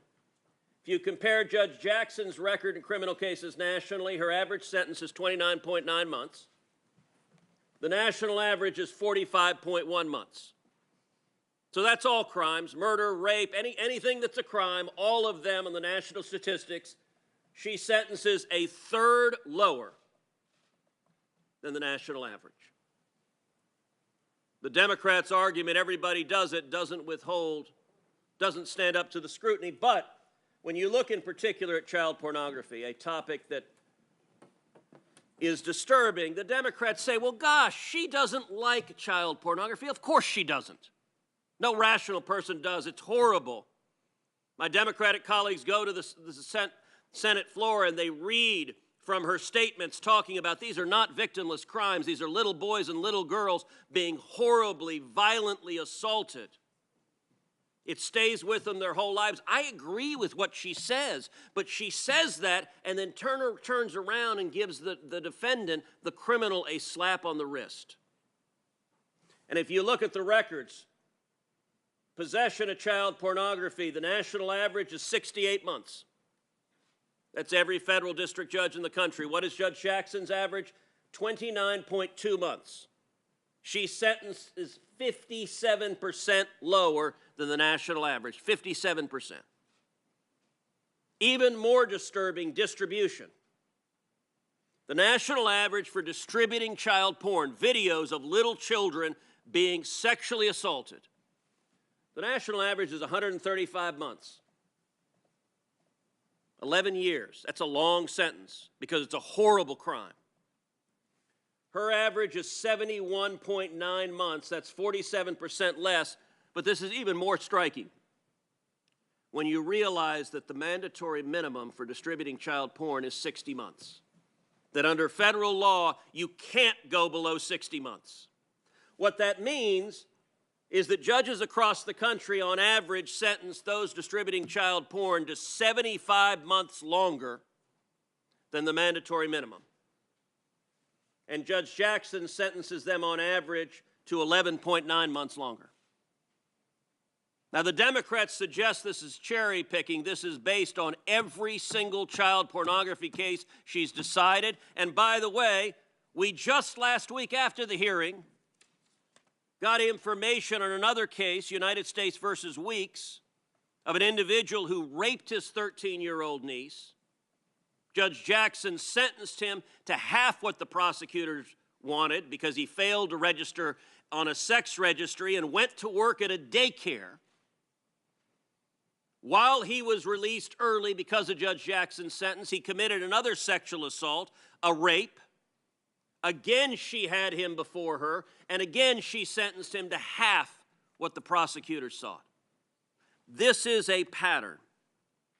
Now, Democratic senators like to say they don't want to abolish the police. But I'll tell you what, if Judge Jackson is confirmed, her record demonstrates that it is 100% certain she will vote to overturn the death penalty, and that repeatedly she will vote to overturn strict sentences on violent criminals, to release violent criminals from jail, to overturn strict punishments on sex offenders. And my Democratic colleagues like to say when crime is skyrocketing, when murder rates are skyrocketing, when carjacking is skyrocketing, when sexual assaults are skyrocketing, my Democratic colleagues say it's not my fault. Well, I'll tell you what. When you vote to confirm justices who release criminals over and over and over again in a way that is wildly out of the mainstream, it is the Democrats' fault. Senator Coons. Thank you, Chairman Durbin, Ranking Member Grassley. Thank you for maintaining, to the extent you can, the decorum of these proceedings, a respectful process, and I am particularly grateful to President Biden for nominating Judge Jackson, and to Judge Jackson for her courage and her engagement in this process, which at times has been withering, even abusive. I was impressed by the fact that she was raised by a family committed to service, that raised her with a sense of dignity and integrity and a very strong sense of self, with which she carried herself through what have been some challenging moments here in this committee. I believe the majority of the members of this committee have made a good faith effort to learn about Judge Jackson and her record, and through hours of one-on-one meetings, an extensive review of her record, and hearing from organizations and advocates nationally, they've come away with a view where they are certain of her both outstanding character and impeccable qualifications. Anyone who watched these hearings saw Judge Jackson give a clinic on judicial temperament and how to conduct oneself in a poised and thoughtful way that I thought gave voice through action of her impeccable character. To be sure, there have been a number of attacks lobbed at Judge Jackson, some of them really quite recently, and so I think some brief rejoinder may well be worth a few minutes of our time. Judge Jackson is not far, far from the mainstream. In fact, in over 250 reviews conducted by the American Bar Association, and that includes judges and prosecutors, defense attorneys, fellow practitioners, from her time as a public defender, her time at different law firms, her time on the bench, and her clerkships, not one found her far outside the mainstream. Judge Jackson has nothing to do with critical race theory, despite a number of engaging posters. As she testified, and as the record shows, she's never cited or relied upon critical race theory in her 9 years on the bench and in her more than 570 written opinions. She is not a radical liberal activist judge, and I don't think any of us should be making proclamations about what we are certain she would do to the trajectory of American law. As all of us who were here for the first day remember, Republican-appointed conservative Judge Thomas Griffith from the D.C. Circuit testified in front of us that in Judge Jackson's 9 years on the district court bench and more than 570 opinions, she demonstrated a diligent and careful approach. As Judge Griffith told us, Judge Jackson is an independent jurist who adjudicates based on the facts and the law and not as a partisan. Judge Jackson is not soft on crime. I think it is particularly hard to square the fact that two of the largest, best informed, most active law enforcement advocacy organizations in our country, the National Fraternal Order of Police and the International Association of Chiefs of Police, have spoken up in support of her nomination. It is hard to square that with some of the mischaracterizations that have been lobbed in her direction. She is from a family dedicated to service to our nation, service as educators, as police officers, her brother who was with us serving in the military, people who've devoted their lives to the American cause, to improving and caring for other families and communities. And she is absolutely not an enabler of child abusers. One conservative prosecutor, Fox News opinion writer, said that these repeated assaults, mischaracterizing her entire character and record based on just a few sentencing decisions, are meritless to the point of demagoguery. That's an elegant way of saying worthless. Of the 100 offenders she sentenced, there have been just 5 cases for possession of child pornography, and in every case, she sent the offender to jail. As my colleague from Minnesota ably and thoroughly reviewed, she's in the mainstream of judges sentencing in these cases. I'll just add 2 more pieces of evidence to this ongoing debate, if I might. An ABC News review of federal judges appointed and confirmed during the previous administration found a dozen had handed down similar below-guideline sentences in cases of defendants who were charged with viewing, possessing, transporting, or distributing child pornography. The committee also received a letter from judges, 9 retired district court and circuit court judges, retired. This is affiliated with Harvard Law School. A letter that attests that her practice in sentencing, and let me read if I can, Judge Ketanji Brown Jackson's record in individual cases is entirely consistent with the nationwide patterns described by the U.S. Sentencing Commission and what the DOJ prosecutors and U.S. Court probation departments recommended. To the extent she departed, it is well within the mainstream of what other judges were doing nationwide by judges appointed by both Republicans and Democrats. Finally, I thought this was in some ways the hardest to understand. Judge Jackson is not going to pack the Supreme Court. There were a whole series of efforts to ascribe to Judge Jackson the views of different advocacy organizations, and as Senator Whitehouse thoroughly, repeatedly, and actively has laid out, we have too many groups that are advocating and engaging in trying to pre-cook what our work is here on the Judiciary Committee by digging into backgrounds, by pre-packaging, by advertising, and by selling. We can and should make real progress in opening up these dark money groups by voting for the Disclose Act. If later this year, when we have a chance on the floor of the Senate, my colleagues refuse to vote so that the American people can know who's really funding all this stuff, then they don't really want to know the truth.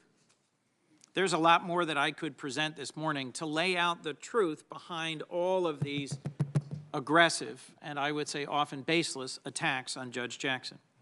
Sadly, I think the truth about this is less relevant because a principal goal here is about stirring up division and scoring political points.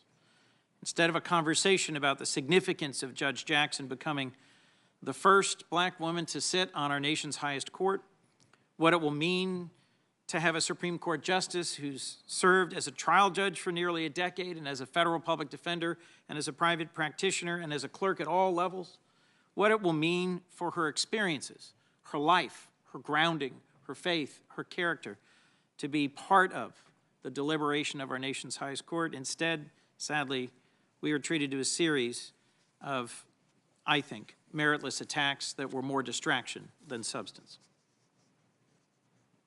So let me close, if I can, with just a few thoughts that I think matter as we move towards a vote. Judge Jackson testified she cares deeply about our Constitution and the rights that make us free. The truth of her statements borne out by her own life experiences, by her career in the law, her record on the bench, and her thoughtful and measured responses to all of our questions, even those presented in the most aggressive of styles. Her judicial methodology is rooted in her understanding that the role of a judge is a limited one. She is the kind of judge humble enough to know that the Constitution and the laws passed by Congress say what the law is, while judges have a limited role to decide questions based on the law and the facts presented. This nominee brings me joy and a sense of pride that as a nation we are moving in the right direction, based on our constant project of delivering an America that lives up to the aspirational words written by our founders. The Supreme Court decides cases that mean something, that have an impact in the lives of millions of Americans, that teach the world what our system of democracy and the rule of law can actually accomplish. And I think having her, as someone who served on the Sentencing Commission, as a trial court and appellate court judge, as a public defender, in that court will continue to improve our nation in ways we don't yet fully know, but where I have confidence that in her bones, she knows how important our Constitution and the rule of law are to securing liberty and equality before the law for every American. Mr. Chairman, I mentioned Ruby Bridges in my opening now a week ago. I had the honor of meeting Ruby Bridges when I was on a civil rights pilgrimage with the late Congressman John Lewis. What's always struck me about the painting that Norman Rockwell did of Ruby Bridges was that as a very young girl marching into school, that by an action of the United States Supreme Court was open to her for the first time. There were tomatoes and slurs on the wall behind her, and yet she held her chin high She was straight, and she marched forward with a sense of confidence, despite just outside the frame of that painting there being a howling, angry mob. So, too, I found that Judge Ketanji Brown Jackson conducted herself in questioning here with her head held high, with a sense of confidence in our Constitution, in our democracy, and in the rule of law. Our role in confirming a justice to the highest court is among our most solemn obligations, and I am honored to vote in support of confirming Judge Jackson to be the next Associate Justice of our Supreme Court. Thank you, Mr. Chairman. Thank you, thank you, Senator Coons. Senator Cotton. You know, Democrats in the committee and Judge Jackson herself have repeatedly said that senators should look to her record to see what kind of justice she would be. Some of our Democratic colleagues now claim that it's engaging in conspiracy theories to dare to ask Judge Jackson about that very record. Her record and her answers are clear. Judge Jackson may be a fine woman, but she has built her career as a far-left activist, and that didn't change when she put on a black robe 10 years ago. In fact, Judge Jackson remains more of a defense attorney for criminals from the bench than a judge. Across the board, Judge Jackson's average sentences for criminals are 34% lighter than the national average for criminal cases, and 25% lighter than the average on her own old court, the D.C. District Court. And the child pornography cases are just the most sensational examples of her soft-on-crime attitude. In her hearing, she talked about how deeply disturbing these cases are and how she always gave the criminals a really serious talking to for their possession and distribution of videos of young children being sexually abused. But a serious lecture is not a serious sentence. These aren't just numbers, these are criminals with real victims. And they go on to victimize again because Judge Jackson lets them off early. One of those criminals was Wesley Hawkins, who was a serious child pornography offender that Judge Jackson let off easy. The sentencing guidelines recommended 8 to 10 years in prison, 8 to 10 years. Judge Jackson gave him just 3 months. And that's only 1/6 of what her own probation office recommended.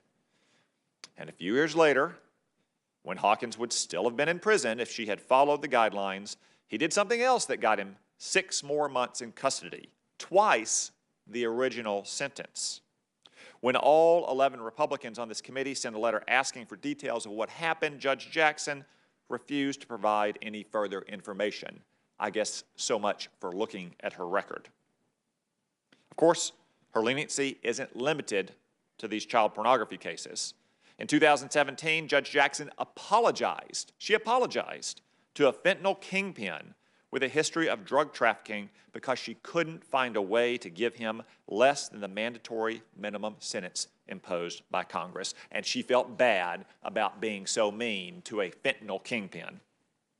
A couple years later, though, she found a way to twist the law to re-sentence him below the mandatory minimum sentence by making the First Step Act retroactive, even though Congress had explicitly chosen not to make it retroactive.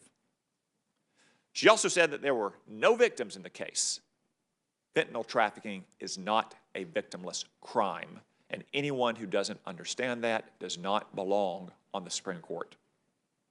Judge Jackson also granted compassionate release to a man who brutally murdered a deputy U.S. Marshal by shooting him on the steps of a church at a funeral.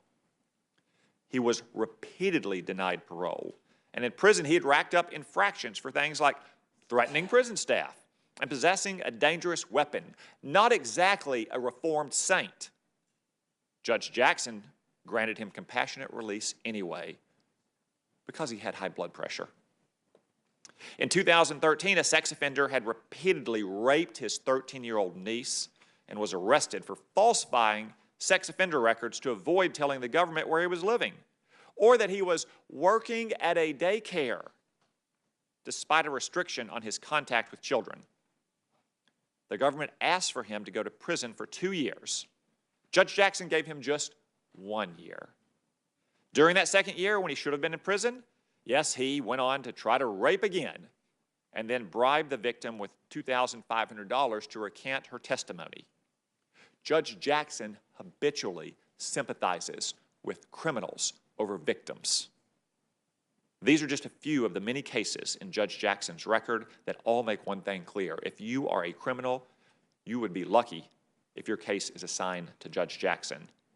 If you are the victim of a crime or anyone else seeking justice, you better hope your case got assigned somewhere else. As a trial judge, Judge Jackson could only give the benefit of the doubt to one criminal at a time. As a Supreme Court justice, she would be able to give the benefit to criminals nationwide in all cases. Let's consider her terrorism cases. She seems to have a real interest in helping terrorists. Now, it's true that you shouldn't judge a lawyer solely for taking on an unpopular case, and defending criminals doesn't necessarily make someone ineligible to be a judge. But during the Bush administration, representing terrorists was all the rage in liberal legal circles. These were not unpopular cases, but instead, lawyers at liberal law firms and public defender's office fought with each other to be able to work for these terrorists. Judge Jackson represented 4 terrorists as a public defender, one of whom she continued to represent in private practice. She also argued in favor of terrorists in 2 other cases in amicus briefs while in private practice. Her backers try to have it both ways. On the one hand, they say this is all just assigned work, but on the other hand, they celebrate her as a hero for volunteering for so-called assigned work.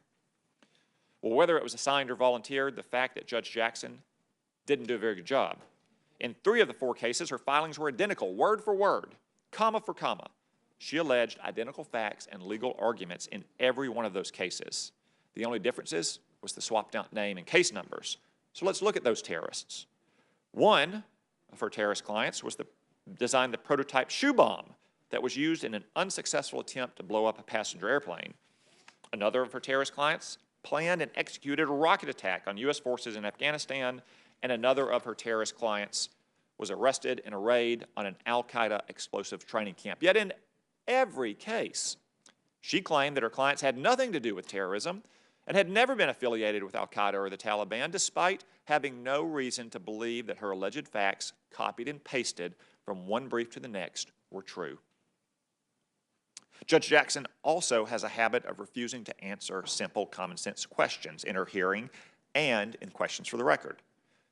Famously, when Senator Blackburn asked her what a woman was, she claimed that she had no idea. I asked her who has more of a right to be in the United States, new American citizens who follow the rules, waited their turn and came the right way, or illegal aliens whose very first act in the United States was to break our laws and who continue breaking them every day that they remain here illegally. Judge Jackson declined to answer. And when I asked Judge Jackson whether releasing Guantanamo Bay terrorists would make us more safe or less safe, she again pretended to have no clue. And of course, she refused to take an opinion on court packing, unlike the justice she would replace, Stephen Breyer, or the sainted Ruth Bader Ginsburg. Judge Jackson plays ignorant not because she doesn't know these answers, but because her liberal judicial philosophy is based on denying reality and trying to invent a new reality through the brute force of will as a judge. Judge Jackson's attempts to invent a new reality demonstrate a willingness to skirt the law when it doesn't fit her preferred outcome. Not only did she engage in what the Sixth Circuit called an end run around Congress to make the First Step Act retroactively reduce the sentence of that fentanyl kingpin I mentioned earlier, she also worked hard to strike down a Trump administration policy of removing recently arrived illegal aliens. The law passed by Congress granted DHS, quote, sole and unreviewable discretion on the issue. But Judge Jackson inserted herself to strike down what she called, quote, a terrible proposal. Her record on the bench. Judge Jackson will coddle criminals and terrorists. She will twist and ignore the law to reach any result that she wants. That is not what we need from a Supreme Court justice, and that is why I will vote no on her nomination. Senator Blumenthal. Mr. Chairman, I want to join in thanking you and the ranking member for conducting these hearings in a really judicious way. To adopt my colleague's baseball analogy, we've seen not only wild pitches, but more than a few brushbacks and even some beanballs. And I think you have conducted these hearings in a way that encourages us to look at the truth and look at our role in history. We've seen a lot of meritless demagoguery, concocted outrage, and in fact, even this morning, nothing really new and nothing true in many of the attacks on Judge Jackson. The fact of the matter is that Republicans have repeatedly supported Trump-appointed nominees that had similar sentencing records as Judge Jackson. There are 6 of them in the record, but they've chosen to raise this hypocritical line of attack on the first black woman to be nominated to the Supreme Court. When these kinds of lies have become so blatant that even the right-wing media echo chamber can't support them with a straight face, it really is saying something. The latest Republican attacks in recent days continue that trend, cherry-picking data and slanting analysis to try to disingenuously smear a distinguished jurist. We all recognize that child sexual abuse material is abhorrent. That's the reason why I have led bipartisan legislation with members of this committee to stop it and hold accountable anyone who would enable it, and we have voted unanimously to bring that legislation to the floor. The American people really are having nothing of these attacks. She has wowed America. Any of us going home over these past weekends have seen a standing ovation for Judge Jackson from the American people. And the reason is that her nomination will be historic. We are, in fact, making history. It is a joyous and exciting moment for all of America.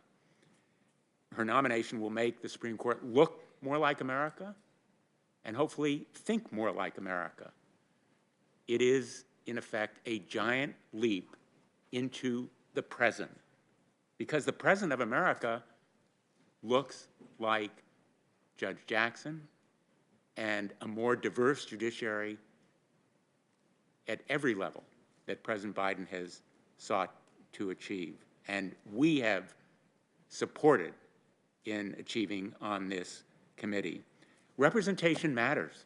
It matters for the legitimacy and credibility of our whole judicial system. Judges are the voice and face of justice in America. Their credibility matters. They have no armies. They have no police forces. They have no power of the purse. The United States Supreme Court depends on its credibility and the trust of the American people that it will think like they do. It is unelected, appointed for life, one of the most undemocratic kinds of institutions you could possibly imagine. And so, as excited and proud I am on this day, I also am sad that we are seeing this partisan divide on this committee and in this Congress on this extraordinarily well-qualified nominee.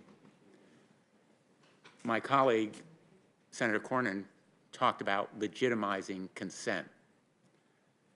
Legitimizing consent means that the American people consent and legitimize the Supreme Court. If we treat the Supreme Court like another political branch, it will become one. It is a self-fulfilling prophecy, and right now we are fulfilling it. The United States Congress, and most especially my Republican colleagues, are fulfilling that prophecy by engaging in a party line vote against a nominee that is superbly qualified by character and intellect and will make history as the first black woman to be confirm. Voting along strict party lines means it is more likely that the Supreme Court will vote that way too. Regardless of how the court votes go, the public will perceive the court as more political, more polarized, and less legitimate. The court has many self-inflicted wounds. The failure to adopt a code of ethics is one of them, and I have advocated that code of ethics, and I asked the nominee about it, and she said she would talk to her colleagues. But the partisan combat we're seeing today is a wound that the United States Congress inflicts on the court. Now, this nominee has an emotional intelligence in addition to legal intellect. She is a bridge builder. She aims at consensus. My colleagues question whether she had a judicial philosophy. Well, normally, the way you determine judicial philosophy is to look at decisions and opinions, not asking the judge to describe it. She has ruled for and against the Trump administration, for and against labor and collective bargaining, for and against qualified immunity, for and against class certification, because her methodology is to follow the facts and the law. And as she said in Mobarez v. Kerry, where she declined to evaluate the plaintiff's claims because doing so would have required, quote, making and imposing policy judgments of her own about the wisdom and or reasonableness of decisions, end quote, she knows her lane. That's her methodology, to stay within the judicial lane.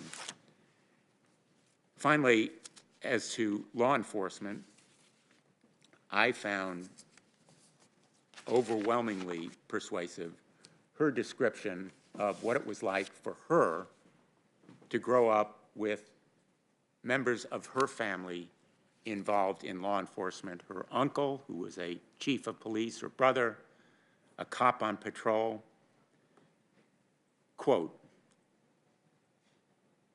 I'd make three observations in response to those critiques, meaning the critique of her law enforcement background. She said, the first is that as someone who has had family members on patrol and in the line of fire, I care deeply about public safety. I know what it's like to have loved ones who go off to protect and to serve, and the fear of not knowing whether or not they're going to come home again because of crime in the community. As you said, my brother patrolled the streets of Baltimore, and I had two uncles who were career law enforcement. She is someone who knows what it means to respect and enforce the law, and she has a respect for the law, not just words on the page, as my colleague, Senator Klobuchar, said so well. She has respect for the impact of the words of judges in opinions they write and what they speak in their courtroom, the effect and the impact on everyday Americans, just as Justice Breyer has done throughout his career. These abstract legalisms, the abstruse pronouncements from the bench, they affect everyday Americans. She knows it.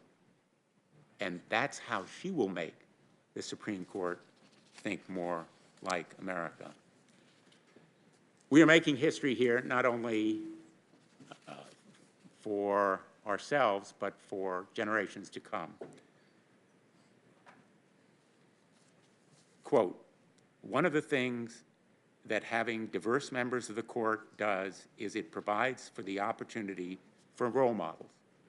Since I was nominated to this position, I've received so many notes and letters and photos from little girls around the country who tell me they are so excited for this opportunity and that they have thought about the law in new ways. All of America will think about the law and about the court in new ways.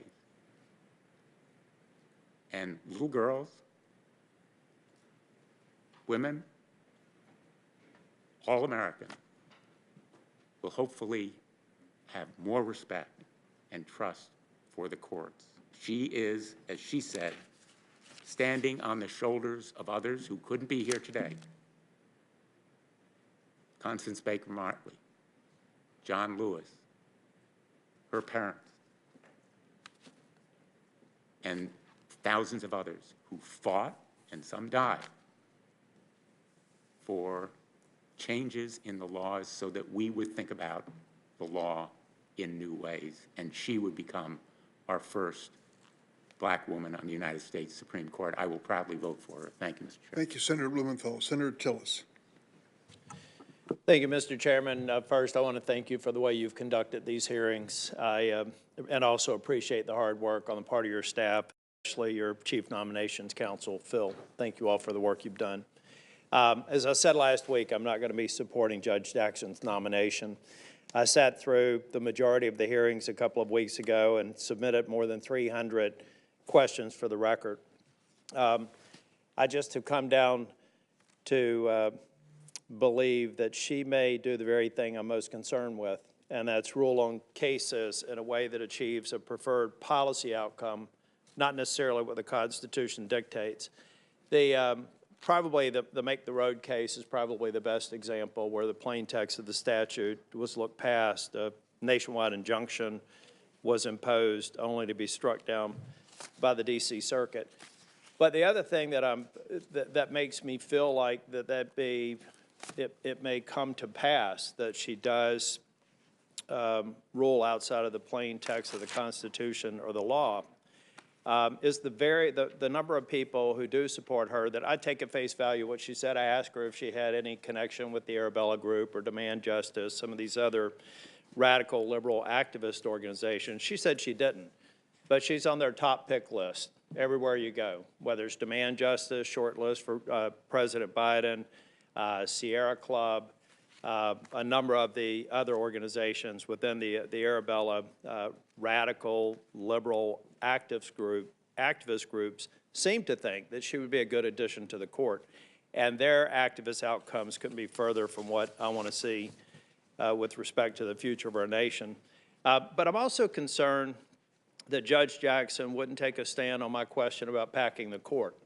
Now, I know some people have said that Judge Barrett, now Justice Barrett, did not answer the question directly. It's a very different question now than it was when Judge Barrett was here. Because now we have these same groups, Demand Justice and others, they have organizations focused on nuking the filibuster. And on January the 19th, we came really close to doing that. And we all know that if that occurred, it laid the predicate for expanding the Supreme Court. I, for one, it won't be the sole factor, but I, for one, if I have an opportunity to sit on this committee and consider a future Supreme Court justice, it will be a weighted factor in my decision whether it's coming forward from a Democrat judge or a Republican judge with respect to being considered on the Supreme Court. I think a simple answer, very similar to what Justice Ginsburg and Justice Breyer done, would have been a great way to calm my fear about the worst possible thing. We could talk about these hearings being politicizing and divisive, but nothing would be more politicizing, divisive, and destructive to the Supreme Court than to expand it and pack it. So those and other reasons, including some of the responses to my more than 300 questions for the record, I'm not going to be supporting Judge Jackson. I am a realist. I know that she's going to be confirmed. I think we've had a colleague on our side of the aisle also announce support. And I just wish her family very well. I got an opportunity during one of the breaks to go up to her parents, and I told them that they clearly raised her right. I mean, she's the realization of an American dream, and they should be very proud, and the supporters here should be very proud of her. This is not about the content of her character. I think I judge that to be very strong. This has to do with future decisions where I believe, and I hope that I'm proven wrong, that Justice Jackson may go in a direction that runs counter to much of what we've talked about today.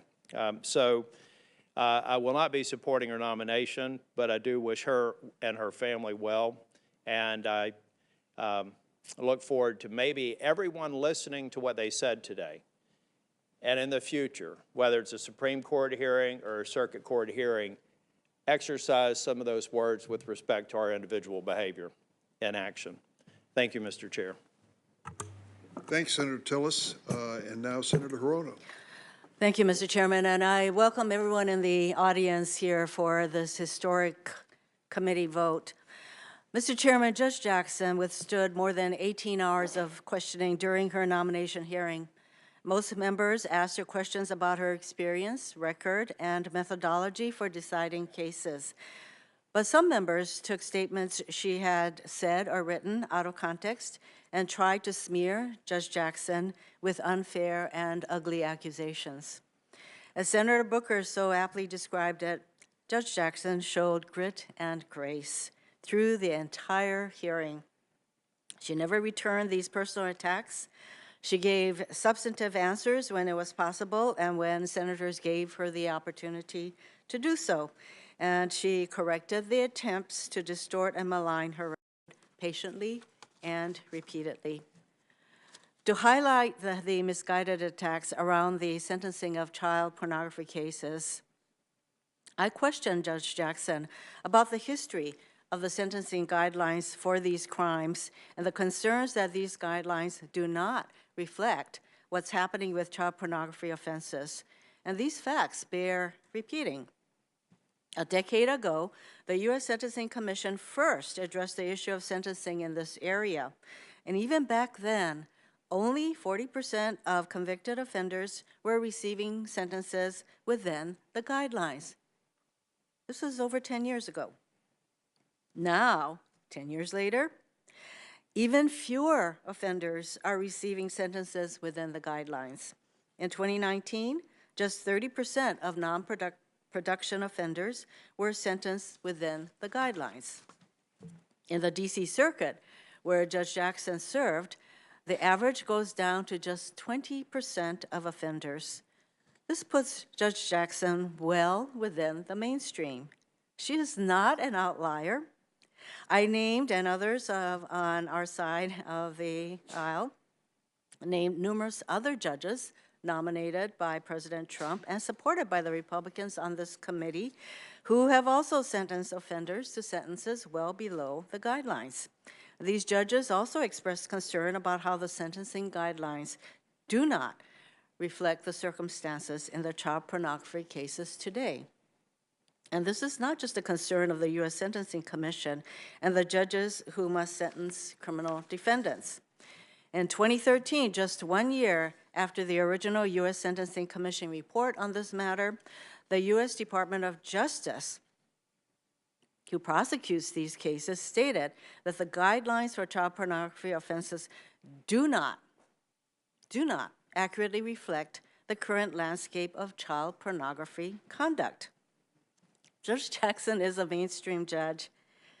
She has issued decisions and sentences similar to other judges across this nation, regardless of which political party nominated that judge to the bench. And I just want to mention, you know, we have said many times that Judge Jackson is in the mainstream. And I want to mention a nominee who has been brought up by Republicans as someone we should have supported. I take it because she was black. And this person, again, her name was brought up several times by Republican colleagues today, Janice Rogers Brown, a black nominee. And apparently it was for the proposition that the Democrats had a chance to support this judge because she's black, because they seem to be making the argument that that's why we Democrats are supporting Judge Jackson, not because Judge Jackson is so eminently qualified. I looked up some things that Janice Rogers Brown noted, and she gave a speech in the early 2000s when Democrats opposed her nomination. And it was because of her extreme ideology, because she wasn't in the mainstream. For example, in this speech that I'm referring to before the Federalist Society, she railed against the role of government, claiming that government results in war in the streets, this is direct quoting, and families under siege, among other, I would say, rather incendiary and extremist views. It was this extreme ideology that led to widespread opposition to Janice Rogers Brown's nomination to the D.C. Circuit, including from the Congressional Black Caucus, the NAACP, the Leadership Conference, and others. So the relentless, unfounded, and trumped-up attacks that Judge Jackson has faced, despite her exceptional qualifications, is nothing but a ruse, a campaign to give Republicans cover for voting against such an historic nominee because she is so highly qualified. I would like to refocus on what an exceptional and historic nominee Judge Jackson is. She has more judicial experience than 4 of the current justices had combined when they joined the court. She has broad support from across the political spectrum, including from prominent conservatives, federal judges appointed by Republican presidents, former Republican officials, and a bipartisan group of 86 former state attorneys general. Organizations from across the political spectrum and covering a wide range of issues support her, from the Black and Hispanic U.S. Chambers of Commerce and the National Education Association to the Fraternal Order of Police, the largest police union.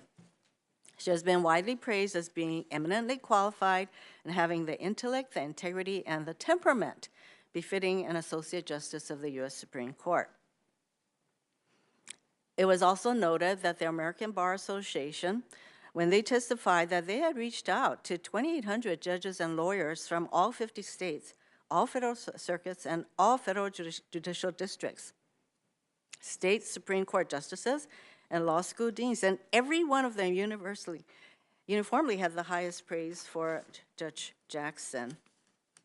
So the ABA Standing Committee gave Judge Jackson a unanimous. They don't often give someone unanimous, but they unanimously deemed Judge Jackson to be well qualified. And we all know about the methodology that she uses, because this constant request for what is your judicial philosophy, as though that is some sort of a North Star. Judicial philosophy is a tool. Her methodology enables her to come up with decisions that are fair and objective, and I don't know what else we would want of a justice of the Supreme Court. I just wanted to share, lastly, a comment I received about Judge Jackson's hearing, when her hearing concluded. During her nomination hearing, I asked Judge Jackson the same 2 questions on sexual assault and harassment that I ask of all nominees. In follow-up questioning, I named judges who had committed such misconduct and asked Judge Jackson what she does to ensure her court is a safe and inclusive place to work. After Judge Jackson's hearing concluded, a woman who had clerked for one of the judges I named as committing this kind of offense reached out to me. And during her clerkship, this young woman endured extreme and pervasive sexual harassment. She came forward publicly about this judge's conduct, and experiences she described as harrowing ordeals. And this woman went on to clerk for Judge Jackson. And in Judge Jackson's court, she said she was treated like a valued and talented employee who could make meaningful contributions to the law. And in fact, she credits Judge Jackson for her remaining as a lawyer. Mr. Chairman, thank you for letting me go over a little bit.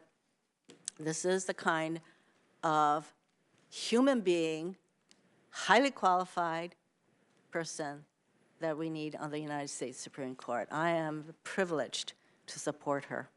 Thank you, Mr. Chairman. Thank you. Thank you, Senator Rono. Senator Hawley. Thank you, Mr. Chairman. I enjoyed the opportunity to meet with Judge Jackson in person several weeks ago. I found our exchanges here on the committee after almost an hour of questioning to be very substantive and very thorough, and based on the answers that I heard from her then and in response to my other colleagues, I can say definitively that I like her. I think she's a good person, but I cannot support her. And I want to say a word or two as to why. We heard from her, she told me this actually when we sat down together in our meeting, and she said it again under oath, that she has no particular judicial philosophy. She's said in response to questions that she has no view on whether or not people have natural rights. Curious. She told Senator Blackburn she can't define what a woman is, but the one thing that she seemed to be very comfortable saying quite definitively is that she thinks the U.S. federal sentencing guidelines for criminals are too harsh. She said it repeatedly here under oath. We've talked about it at length. Her record reflects it. And I just want to say that I agree with my Democrat colleagues on this point at least. When it comes to a judicial philosophy, it probably is true that the best way to ascertain a nominee's judicial philosophy is to look at their record. And for days, that is exactly what we have done. I sat with the nominee and went through 55 pages of transcripts in her cases.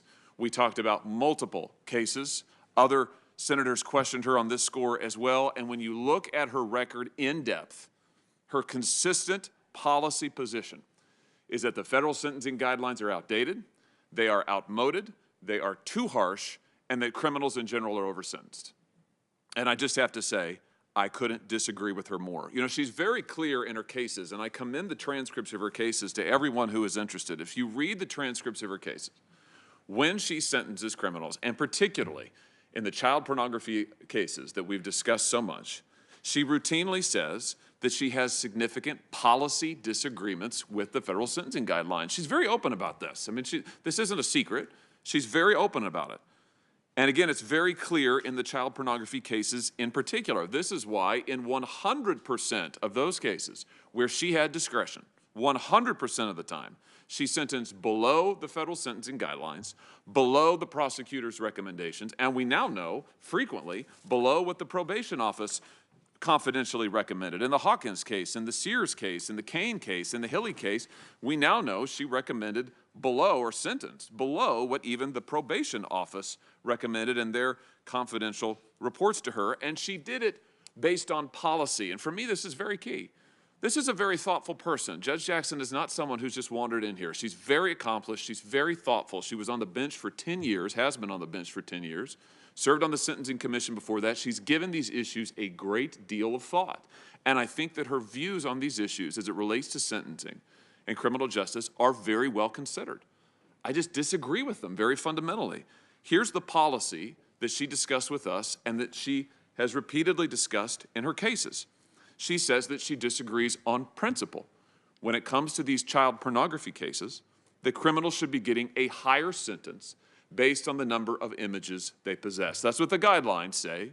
You should get a higher sentence based on the number of images. She repeatedly says, for the record in these cases, and she said it here to this committee, to me, to Senator Graham, to Senator Cruz, and others, that she thinks that that is wrong as a matter of policy. I think that that is fundamentally mistaken. The more images there are, the worse the crime is. The number of children being sexually exploited and images made of child sexual exploitation isn't decreasing, it's exploding. In 2019, the New York Times reported after an investigative survey that there were 45 million images of children being sexually exploited on the internet. Last year, the National Center for Missing and Exploited Children said that number was up to 85 million. 45 to 85 in the space of just 2 or 3 years. I just disagree with Judge Jackson when she says that we shouldn't be sentencing criminals based on the number of images they possess. I think in this age, in this set of circumstances, she's fundamentally wrong and the guidelines are right. She says that she disagrees on principle with the enhancement for using the computer, using the internet. She made that very clear. She says it in the cases over and over. Fair enough, but I think she's wrong. In an age when child exploitation is driven by these images that are exploited, are distributed through the internet, through computers, to set aside computer use as a reason to give a higher sentence, to ignore the guidelines on this, I think is a mistake. I think it is a very fundamental mistake. She said that she doesn't give enhancements based on the sadistic nature of the images. She said that over and over in the cases we looked at. In the Hawkins case, she says it. In the Cooper case, she says it. I also think that that is fundamentally mistaken as a matter of substantive policy. I do think that if you have a criminal defendant who possesses images that are sadistic in nature, where children, babies, are being sadistically sexually abused, that person ought to spend more time in jail. I do think that is worse than a criminal of another variety, of another type. And I'm not the only one. Prosecutors, including a prosecutor who testified to us 2 weeks ago, who are experts in human trafficking, have made the same point. This prosecutor who was before us here on the committee, she spent 18 years prosecuting these crimes. Her testimony was an offense that involves a computer is worse than an offense that involves the mail.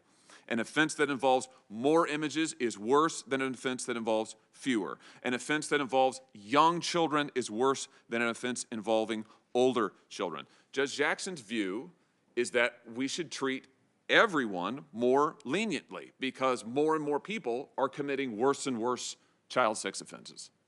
I'd say exactly the opposite is what we should be doing. If more people are committing worse child sex offenses, if there are more images, if the images are more graphic and exploitative in nature, then more people ought to be spending more time behind bars. And here again, I would submit to you that her judicial philosophy on this point is why she is consistently sentenced below not just the guidelines, not just the prosecutors, but as we have seen, the national average in these cases, and even below her colleagues in the D.C. Circuit. And by the way, Judge Jackson's aware of this. If you look at the transcripts of her cases, Judge Jackson, to her credit, by the way, she's very thorough. Judge Jackson frequently will ask the U.S. Sentencing Commission for data on what the averages are for this kind of a crime in other courts and in her court.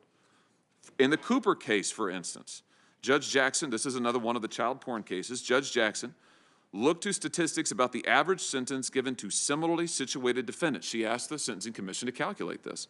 Her own statistics, or really the Sentencing Commission statistics, revealed that she sentenced Cooper, in this case the defendant, to 41 months below the national average. I know that because she knows it. She cites it. It's in the transcript. Here's my point. Judge Jackson, as a matter of policy, sentences below the national averages, below her colleagues, and by the way, the prosecutors know it. Read the transcripts. The prosecutors come into court, and when they appear before her, they say, Judge, we know that you have policy disagreements with the guidelines. We know that you think they over-sentence. We know you think they're too harsh. They know it. They argue with her based on it. Some cases pleading with her, at least give the defendants. In the Hawkins case, this is the 18-year-old who had thousands of images, all those videos of young children. They plead with her, at least give him 2 years. That was below the guidelines. At least give him 2 years. She gave him 3 months. I think this is why, this core judicial philosophy is why we see her doing things like apologizing to some of these offenders, just like she apologized to Wesley Hawkins. She said she was sorry for him. Now listen, I just have to say, I'm not sorry for him. I'm not sorry for these offenders. I am not sorry for the offenses they have committed and where they have gotten themselves to. They should go to jail. They should go to prison. And my fundamental disagreement with Judge Jackson is not based on her character or her integrity or her accomplishments. I think those things are beyond question. It's based on her policy and her philosophy. And I think on these core issues, she is just dead wrong. Now let me just say this finally in conclusion. We've heard in Judge Jackson's defense, and I don't know it's really much of a defense. I know she didn't say these things, but in her defense by the White House and members of this committee, we've been told things like the child pornography is actually all a conspiracy. It's not real. It's just a conspiracy. It's made up. Let me just say for the record, sex crimes against children are not fiction. They are not a conspiracy. There are 85 million images of children being exploited available on the internet. I'm a former prosecutor. These are real crimes. I'm a father of 3 young children. These are real children. And these aren't victimless crimes. Just because they're images doesn't mean real kids aren't involved. As we heard testimony from prosecutors and experts just 2 weeks ago, child pornography creates a cycle of trafficking, of exploitation, of abuse. It is the children here who are the victims, not the criminals. On that core point, I disagree fundamentally with Judge Jackson. I wish her well, but I cannot support her nomination. Thank you, Mr. Chairman. Senator Booker. Mr. Chairman, I want to thank you and the ranking member for doing everything you could to have a good hearing. And I really mean that, Mr. Chairman. You have been, to me, one of the great mentors of mine in the Senate, but watching you here is the best of Durbin, your best hits, I think, in trying to do this. And I will say to the guy you're smiling at right now, I don't know if I help you or hurt you when I say such nice things about you, sir, but you are a gentleman. I spent a lot of time in Iowa, and you exemplify Iowa nice, and I appreciate the way you've done it.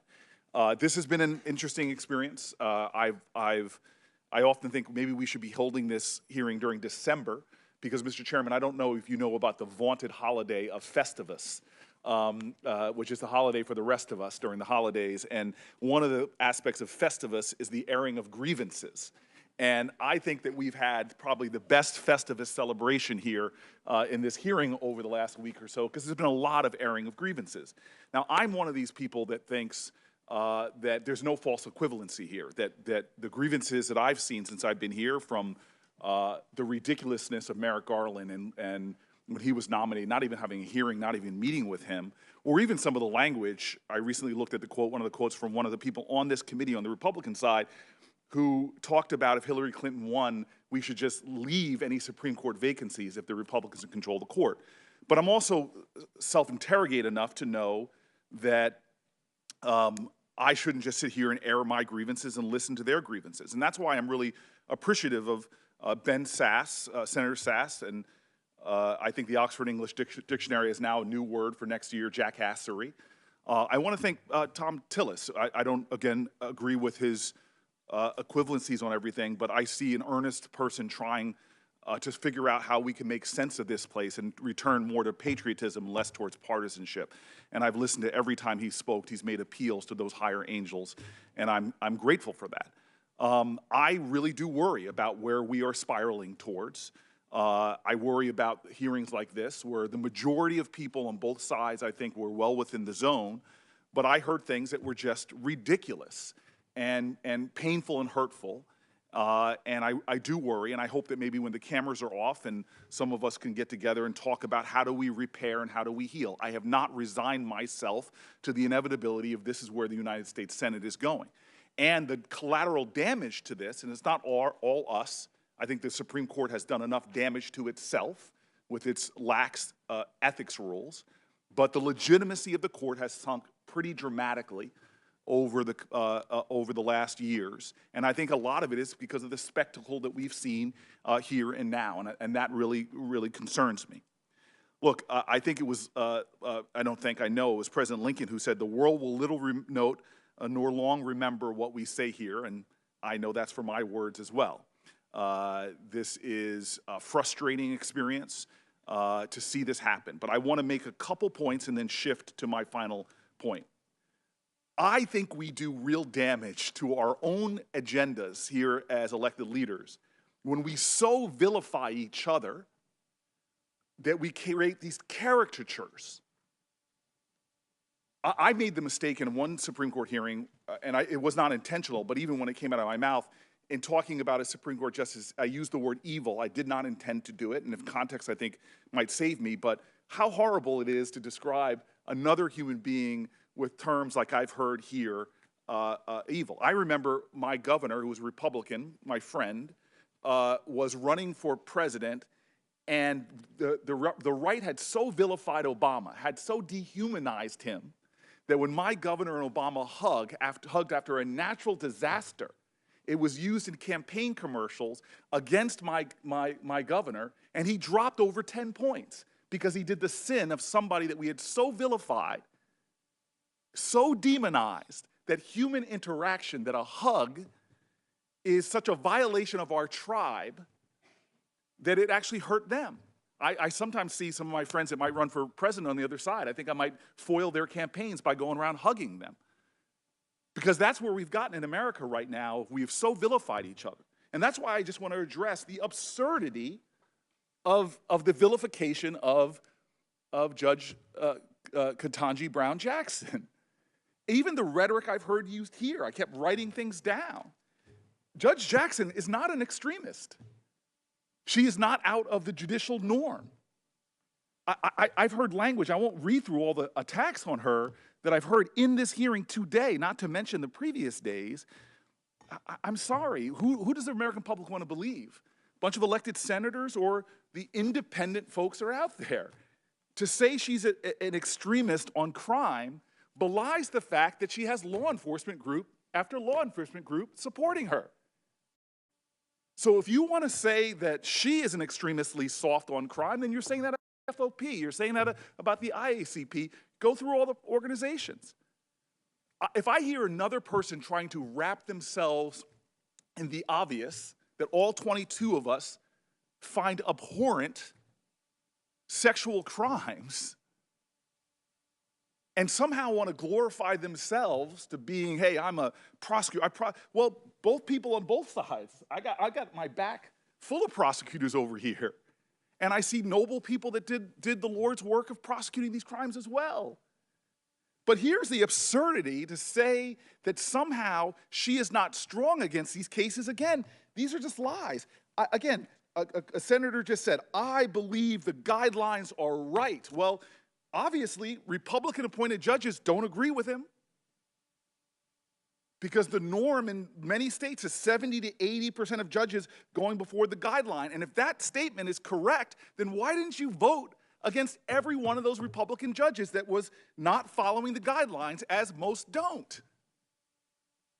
You could try to create a straw man here, but it does not hold. And it's just frustrating to me to listen to people trying to create a caricature of a human being whose family is law enforcement, who is a parent, and who is well within the norm on these cases. And again, I'm an elected official just like my colleagues on the other side, so don't believe me. Believe all the victims' rights advocates that have written in on this issue. There are organizations that represent hundreds and hundreds of organizations on victims of sexual assault, women and children. I don't need to read the horrific stuff that they deal with every single day, but God bless America. The National Children's Alliance, a national organization that works on behalf of children who have been sexually abused. They have 924 member organizations. All would concur with the a conservative magazine that called what my colleague, Senator Hawley, is saying, that these things that he's saying are meritless, on the verge of demagoguery. And so I could go through all the things that balance the world out here, because you come in here and the way we talk about each other, the way we talk about a justice is so disrespectful. I respect the criticisms. I voted against Amy Coney Barrett. I'm not saying there's anything wrong with that, but the way we talk about each other, the rhetoric that is so disrespectful, so much of a caricature, so far out of the lines of what independent groups and law enforcement and victim advocacies that support this candidate would say. Which brings me to the final point I want to make. I am hearing from people, not just black women, but particularly black women, who have been relating to me their stories about having to come into a room where you're more qualified than the people who are sitting in judgment of you, and having to endure the absurdities of disrespect that we saw Judge Jackson endure. The stories I'm hearing are replete from folks in all kind of jobs and all kind of experiences in their lives who are so qualified, so worthy, and what they've had to endure. And that's what struck a chord this week. I don't think, again, we are going to have our political substantive disagreements, but it was the treatment in some of these questions that triggered a hurt in so many people I know and have encountered. How could they create these caricatures? How could they create these exaggerations? How could they disrespect a person like her who's done everything right in her life and in her journey? How? How qualified do you have to be, double Harvard? How qualified do you have to be clerking at all levels of the federal judiciary? How qualified do you have to be 3 times confirmed by the Senate in a bipartisan manner. And so, Senate, I have to say, today is the birthday of a great poet named Maya Angelou. And so I'm just going to end with those words. Why does this poem strike a chord with so many Americans? Because they feel it to their bones. And so this is in honor of Maya Angelou and the next Supreme Court Justice of the United States of America. Happy birthday, Maya, Dr. Angelou. You may try to write me down in history with your bitter, twisted lies. You may trod me down in the very dirt, but still, like dust, I rise. Rise, Sister Jackson, rise, Judge Jackson, all the way to the highest court in the land. And when we have that final vote, I will rejoice, ancestors will rejoice, and we will say, Lord, this is a day that you have made. Thank you. Thank you, Senator Booker. Senator Blackburn. Thank you, Mr. Chairman. I think we all appreciate having had the nominee's time and her willingness to meet with us.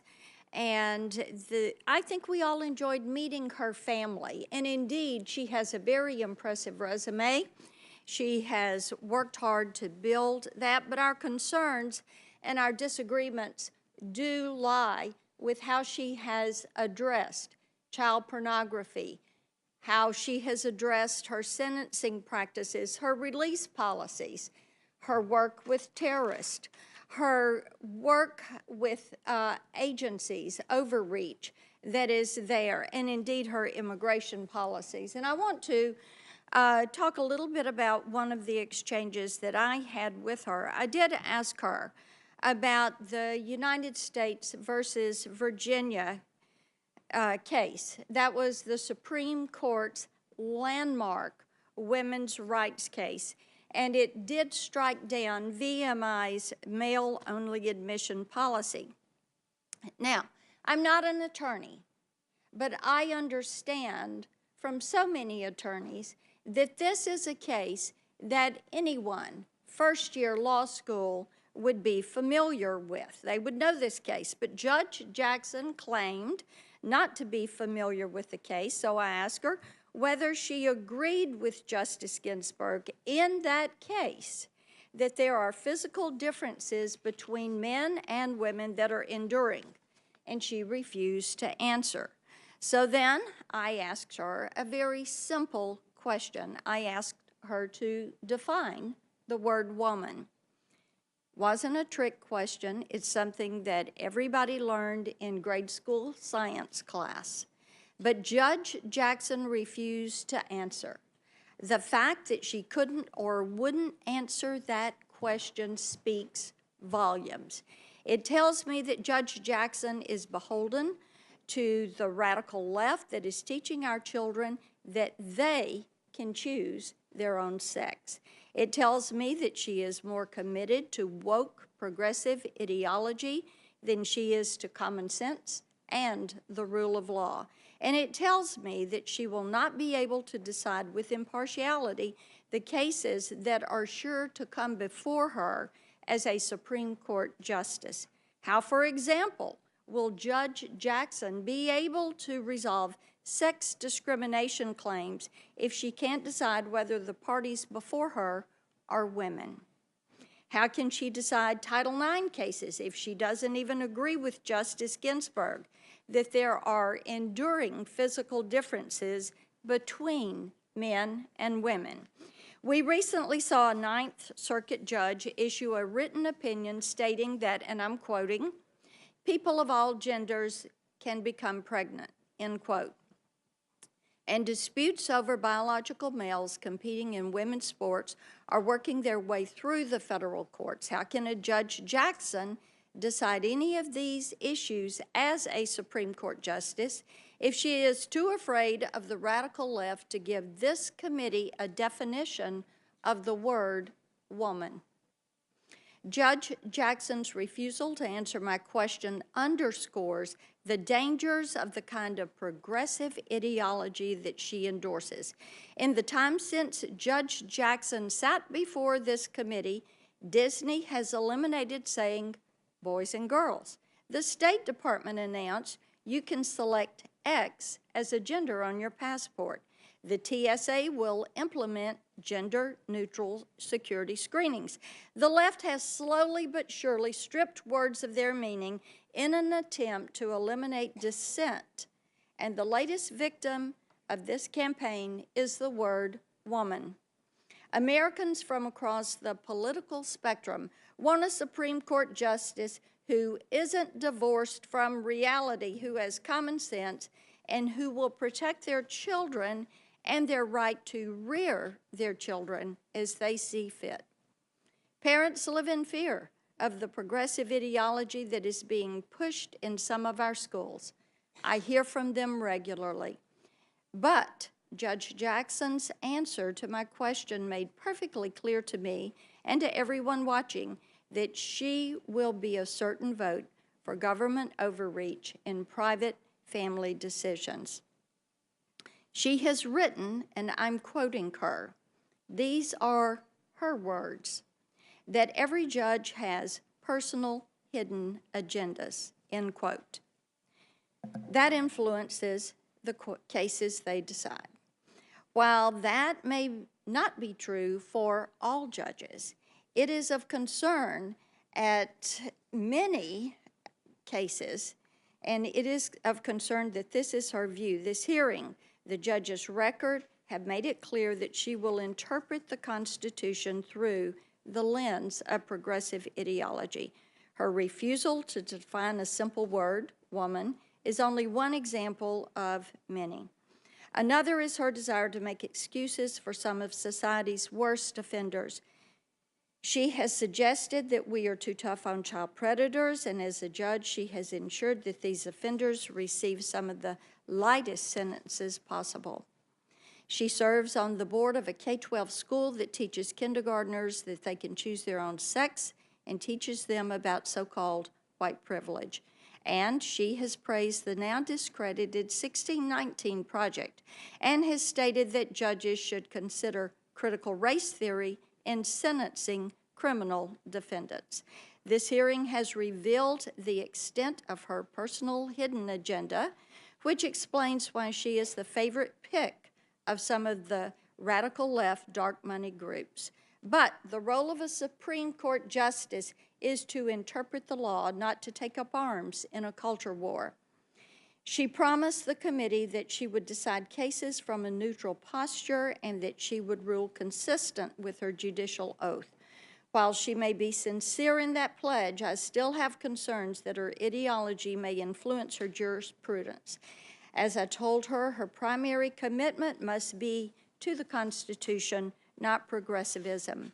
For those reasons, I am certainly going to vote no for Judge Jackson.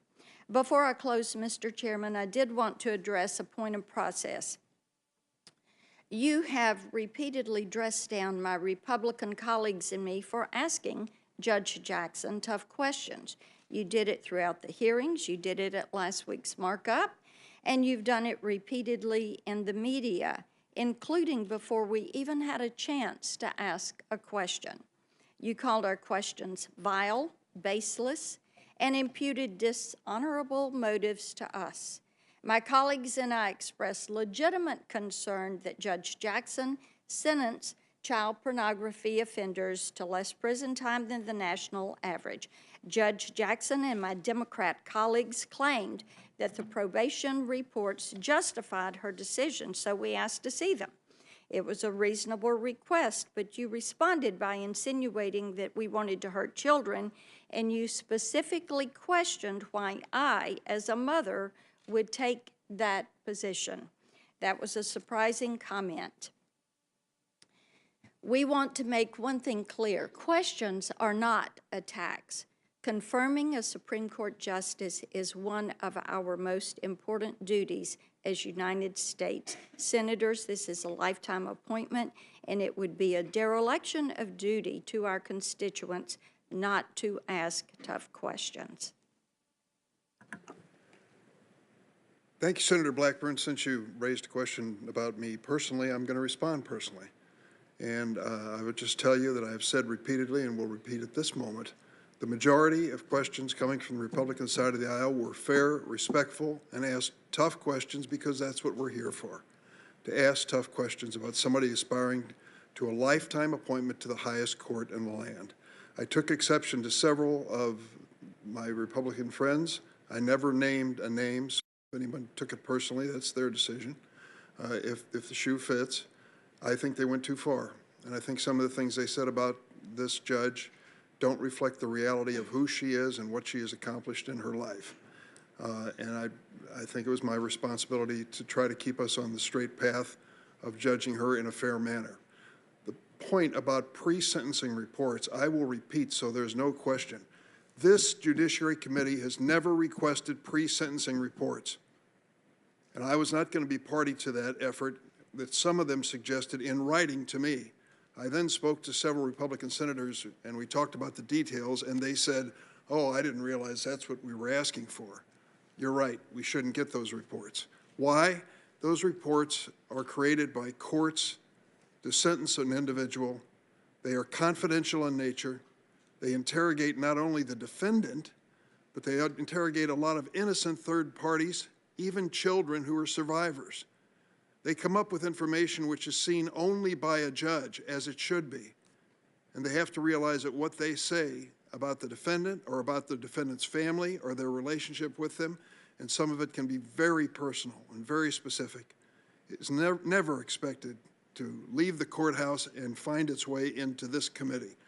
I'm just not going to be party to that, Senator. I'm sorry. I said it clearly. I'll repeat it again. I'm not going to have it weigh on my conscience that a mother of a child who's been exploited lives in fear that that pre-sentencing report, which she thought was confidential, is not. Too much to ask. We've got plenty of information to go on around here. And I don't think we should ever consider that. I will vote against it consistently, whoever's in the chair, Democrat or Republican. Senator Ossoff. Thank you, Mr. Chairman, and Ranking Member Grassley, and thank you, Mr. Chairman, for convening and leading and at times moderating these proceedings. It has been a real honor on behalf of my constituents in Georgia to participate in this process. And there are few nominations as significant or as deserving of seriousness of purpose, due diligence, and hard work on our part as senators than a lifetime appointment to the U.S. Supreme Court. I have approached these proceedings acutely conscious of the gravity of our obligation to do our constitutional duty, as my constituents in Georgia expect. And I entered this process with an open mind. I met at length with the nominee in private. My staff and I reviewed her record and writings and qualifications in detail. I had the opportunity to ask questions of Judge Jackson for nearly an hour in the several days of public proceedings that we held here in the committee. And you know, as a new member of the committee, Mr. Chairman, I'll confess that some of the back and forth about process and precedents dating back decades was new for me. And it's clear that there are some hurt feelings, some grudges that members of the committee may be nursing. And I understand that. But we're tasked with something extraordinarily important here.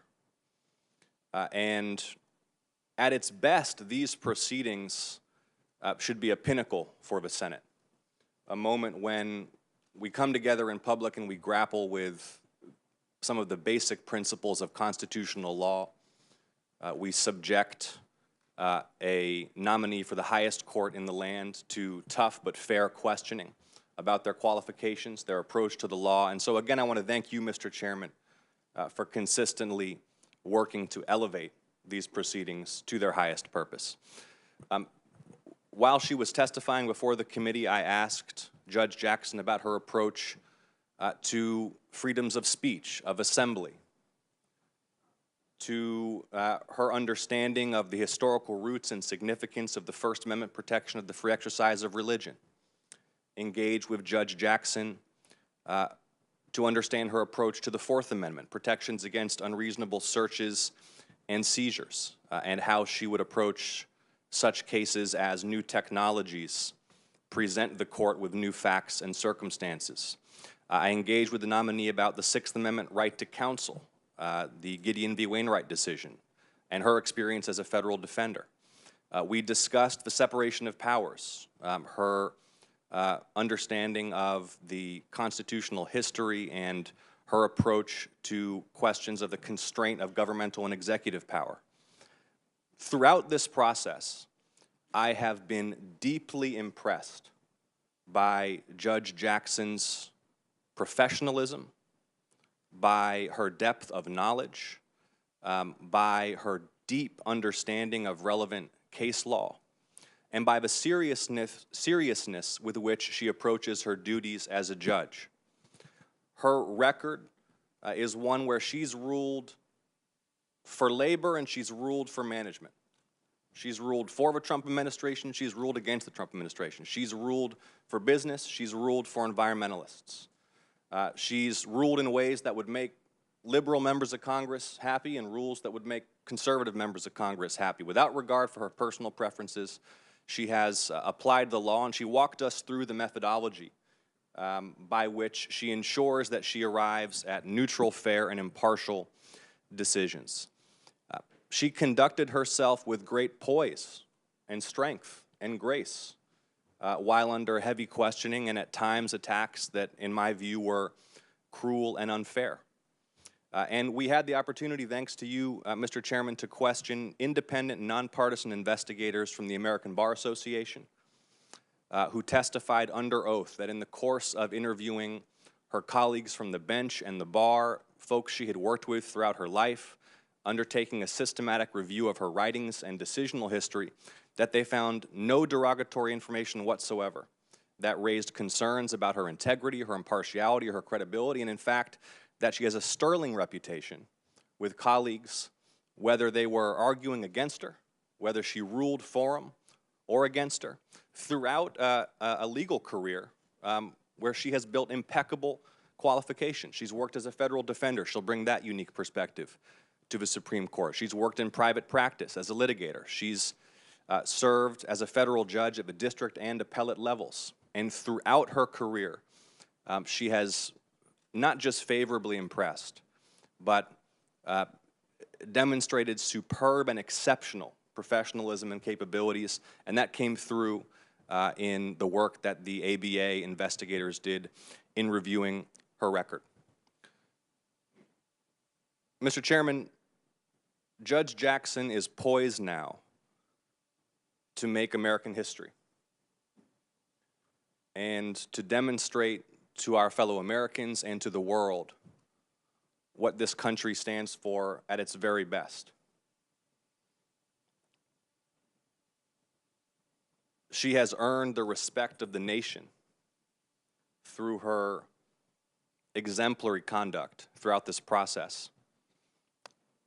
She will be a superb addition to the U.S. Supreme Court, and I look forward to enthusiastically voting to move her to the floor today and supporting her on the floor. And I thank you again, Mr. Chairman, for the privilege of being a part of these proceedings. Thank you, Senator Ossoff. Senator Kennedy.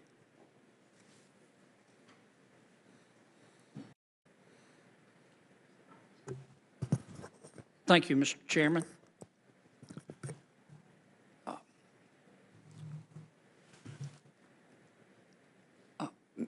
Men are free. The author of this quotation today would probably say people are free. And human life begins on the far side of despair. That, of course, is a famous quotation from a preeminent 20th century French philosopher. That philosopher went on to say, in another way, to be is to act. In other words, all we are, from at least one perspective, is the sum of our actions. Put yet another way, what you do is what you believe, and everything else is just cottage cheese. I found Judge Jackson to be smart, well-versed in the law, and how can I put this, extraordinarily deft and artful in her ability to speak at length without saying anything of substance on critical questions, especially the limits of judicial power and the importance of judicial restraint. That is not a characteristic solely of Judge Jackson's testimony. It seems that many of our nominees, not just for the United States Supreme Court, have adopted that approach for some time under other administrations. I regret that. For that reason, I spent a lot of time reading Judge Jackson's opinions. She hasn't written a lot of law review articles. That's not a criticism. She just hasn't. And I did take a look at the piece she wrote when she was much younger. But given the length of time, I put more emphasis on reading her opinions. And my conclusion is, and I think the best evidence of that, if you take a look at, read one opinion by the judge, I would encourage you to read Make the Road New York case, which was her case on immigration. Well written, but I think her true feelings about the limits of judicial power are expressed in that opinion. She was reversed by the D.C. Circuit Court of Appeals. I don't agree with the judge on where, based on her opinion, she draws the limits of judicial power, and I don't think she places as great an importance as I do on judicial restraint in a Madisonian system of checks and balances and separation of powers, and for that reason, I will be voting no. Thank you, Mr. Chairman. Thank you, Senator. Let me say a few words about where we stand in the committee. I don't think there's anyone else who's not been recognized. At this point, every senator in attendance has had the opportunity to speak. We have a problem, and it could have happened to any one of us.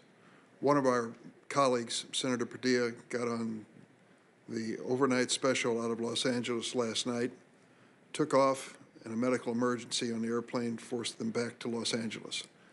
And so there he was, stranded and unable to return until this morning. It's my understanding that he's going to be on a flight that will return this afternoon.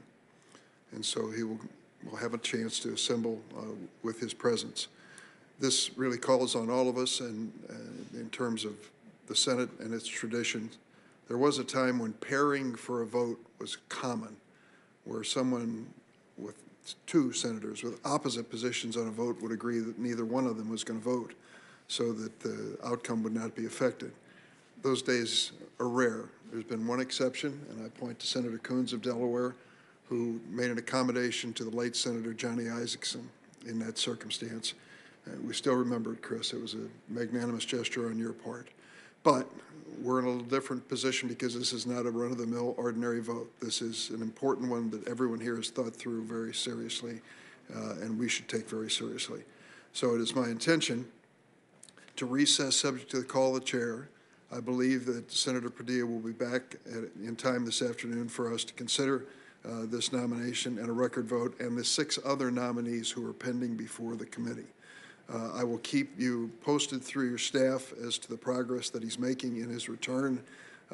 He thought he'd done everything right. He put his whole family on the plane last night, and they all were brought back to Los Angeles. I know it troubles him, it pains him not to be here.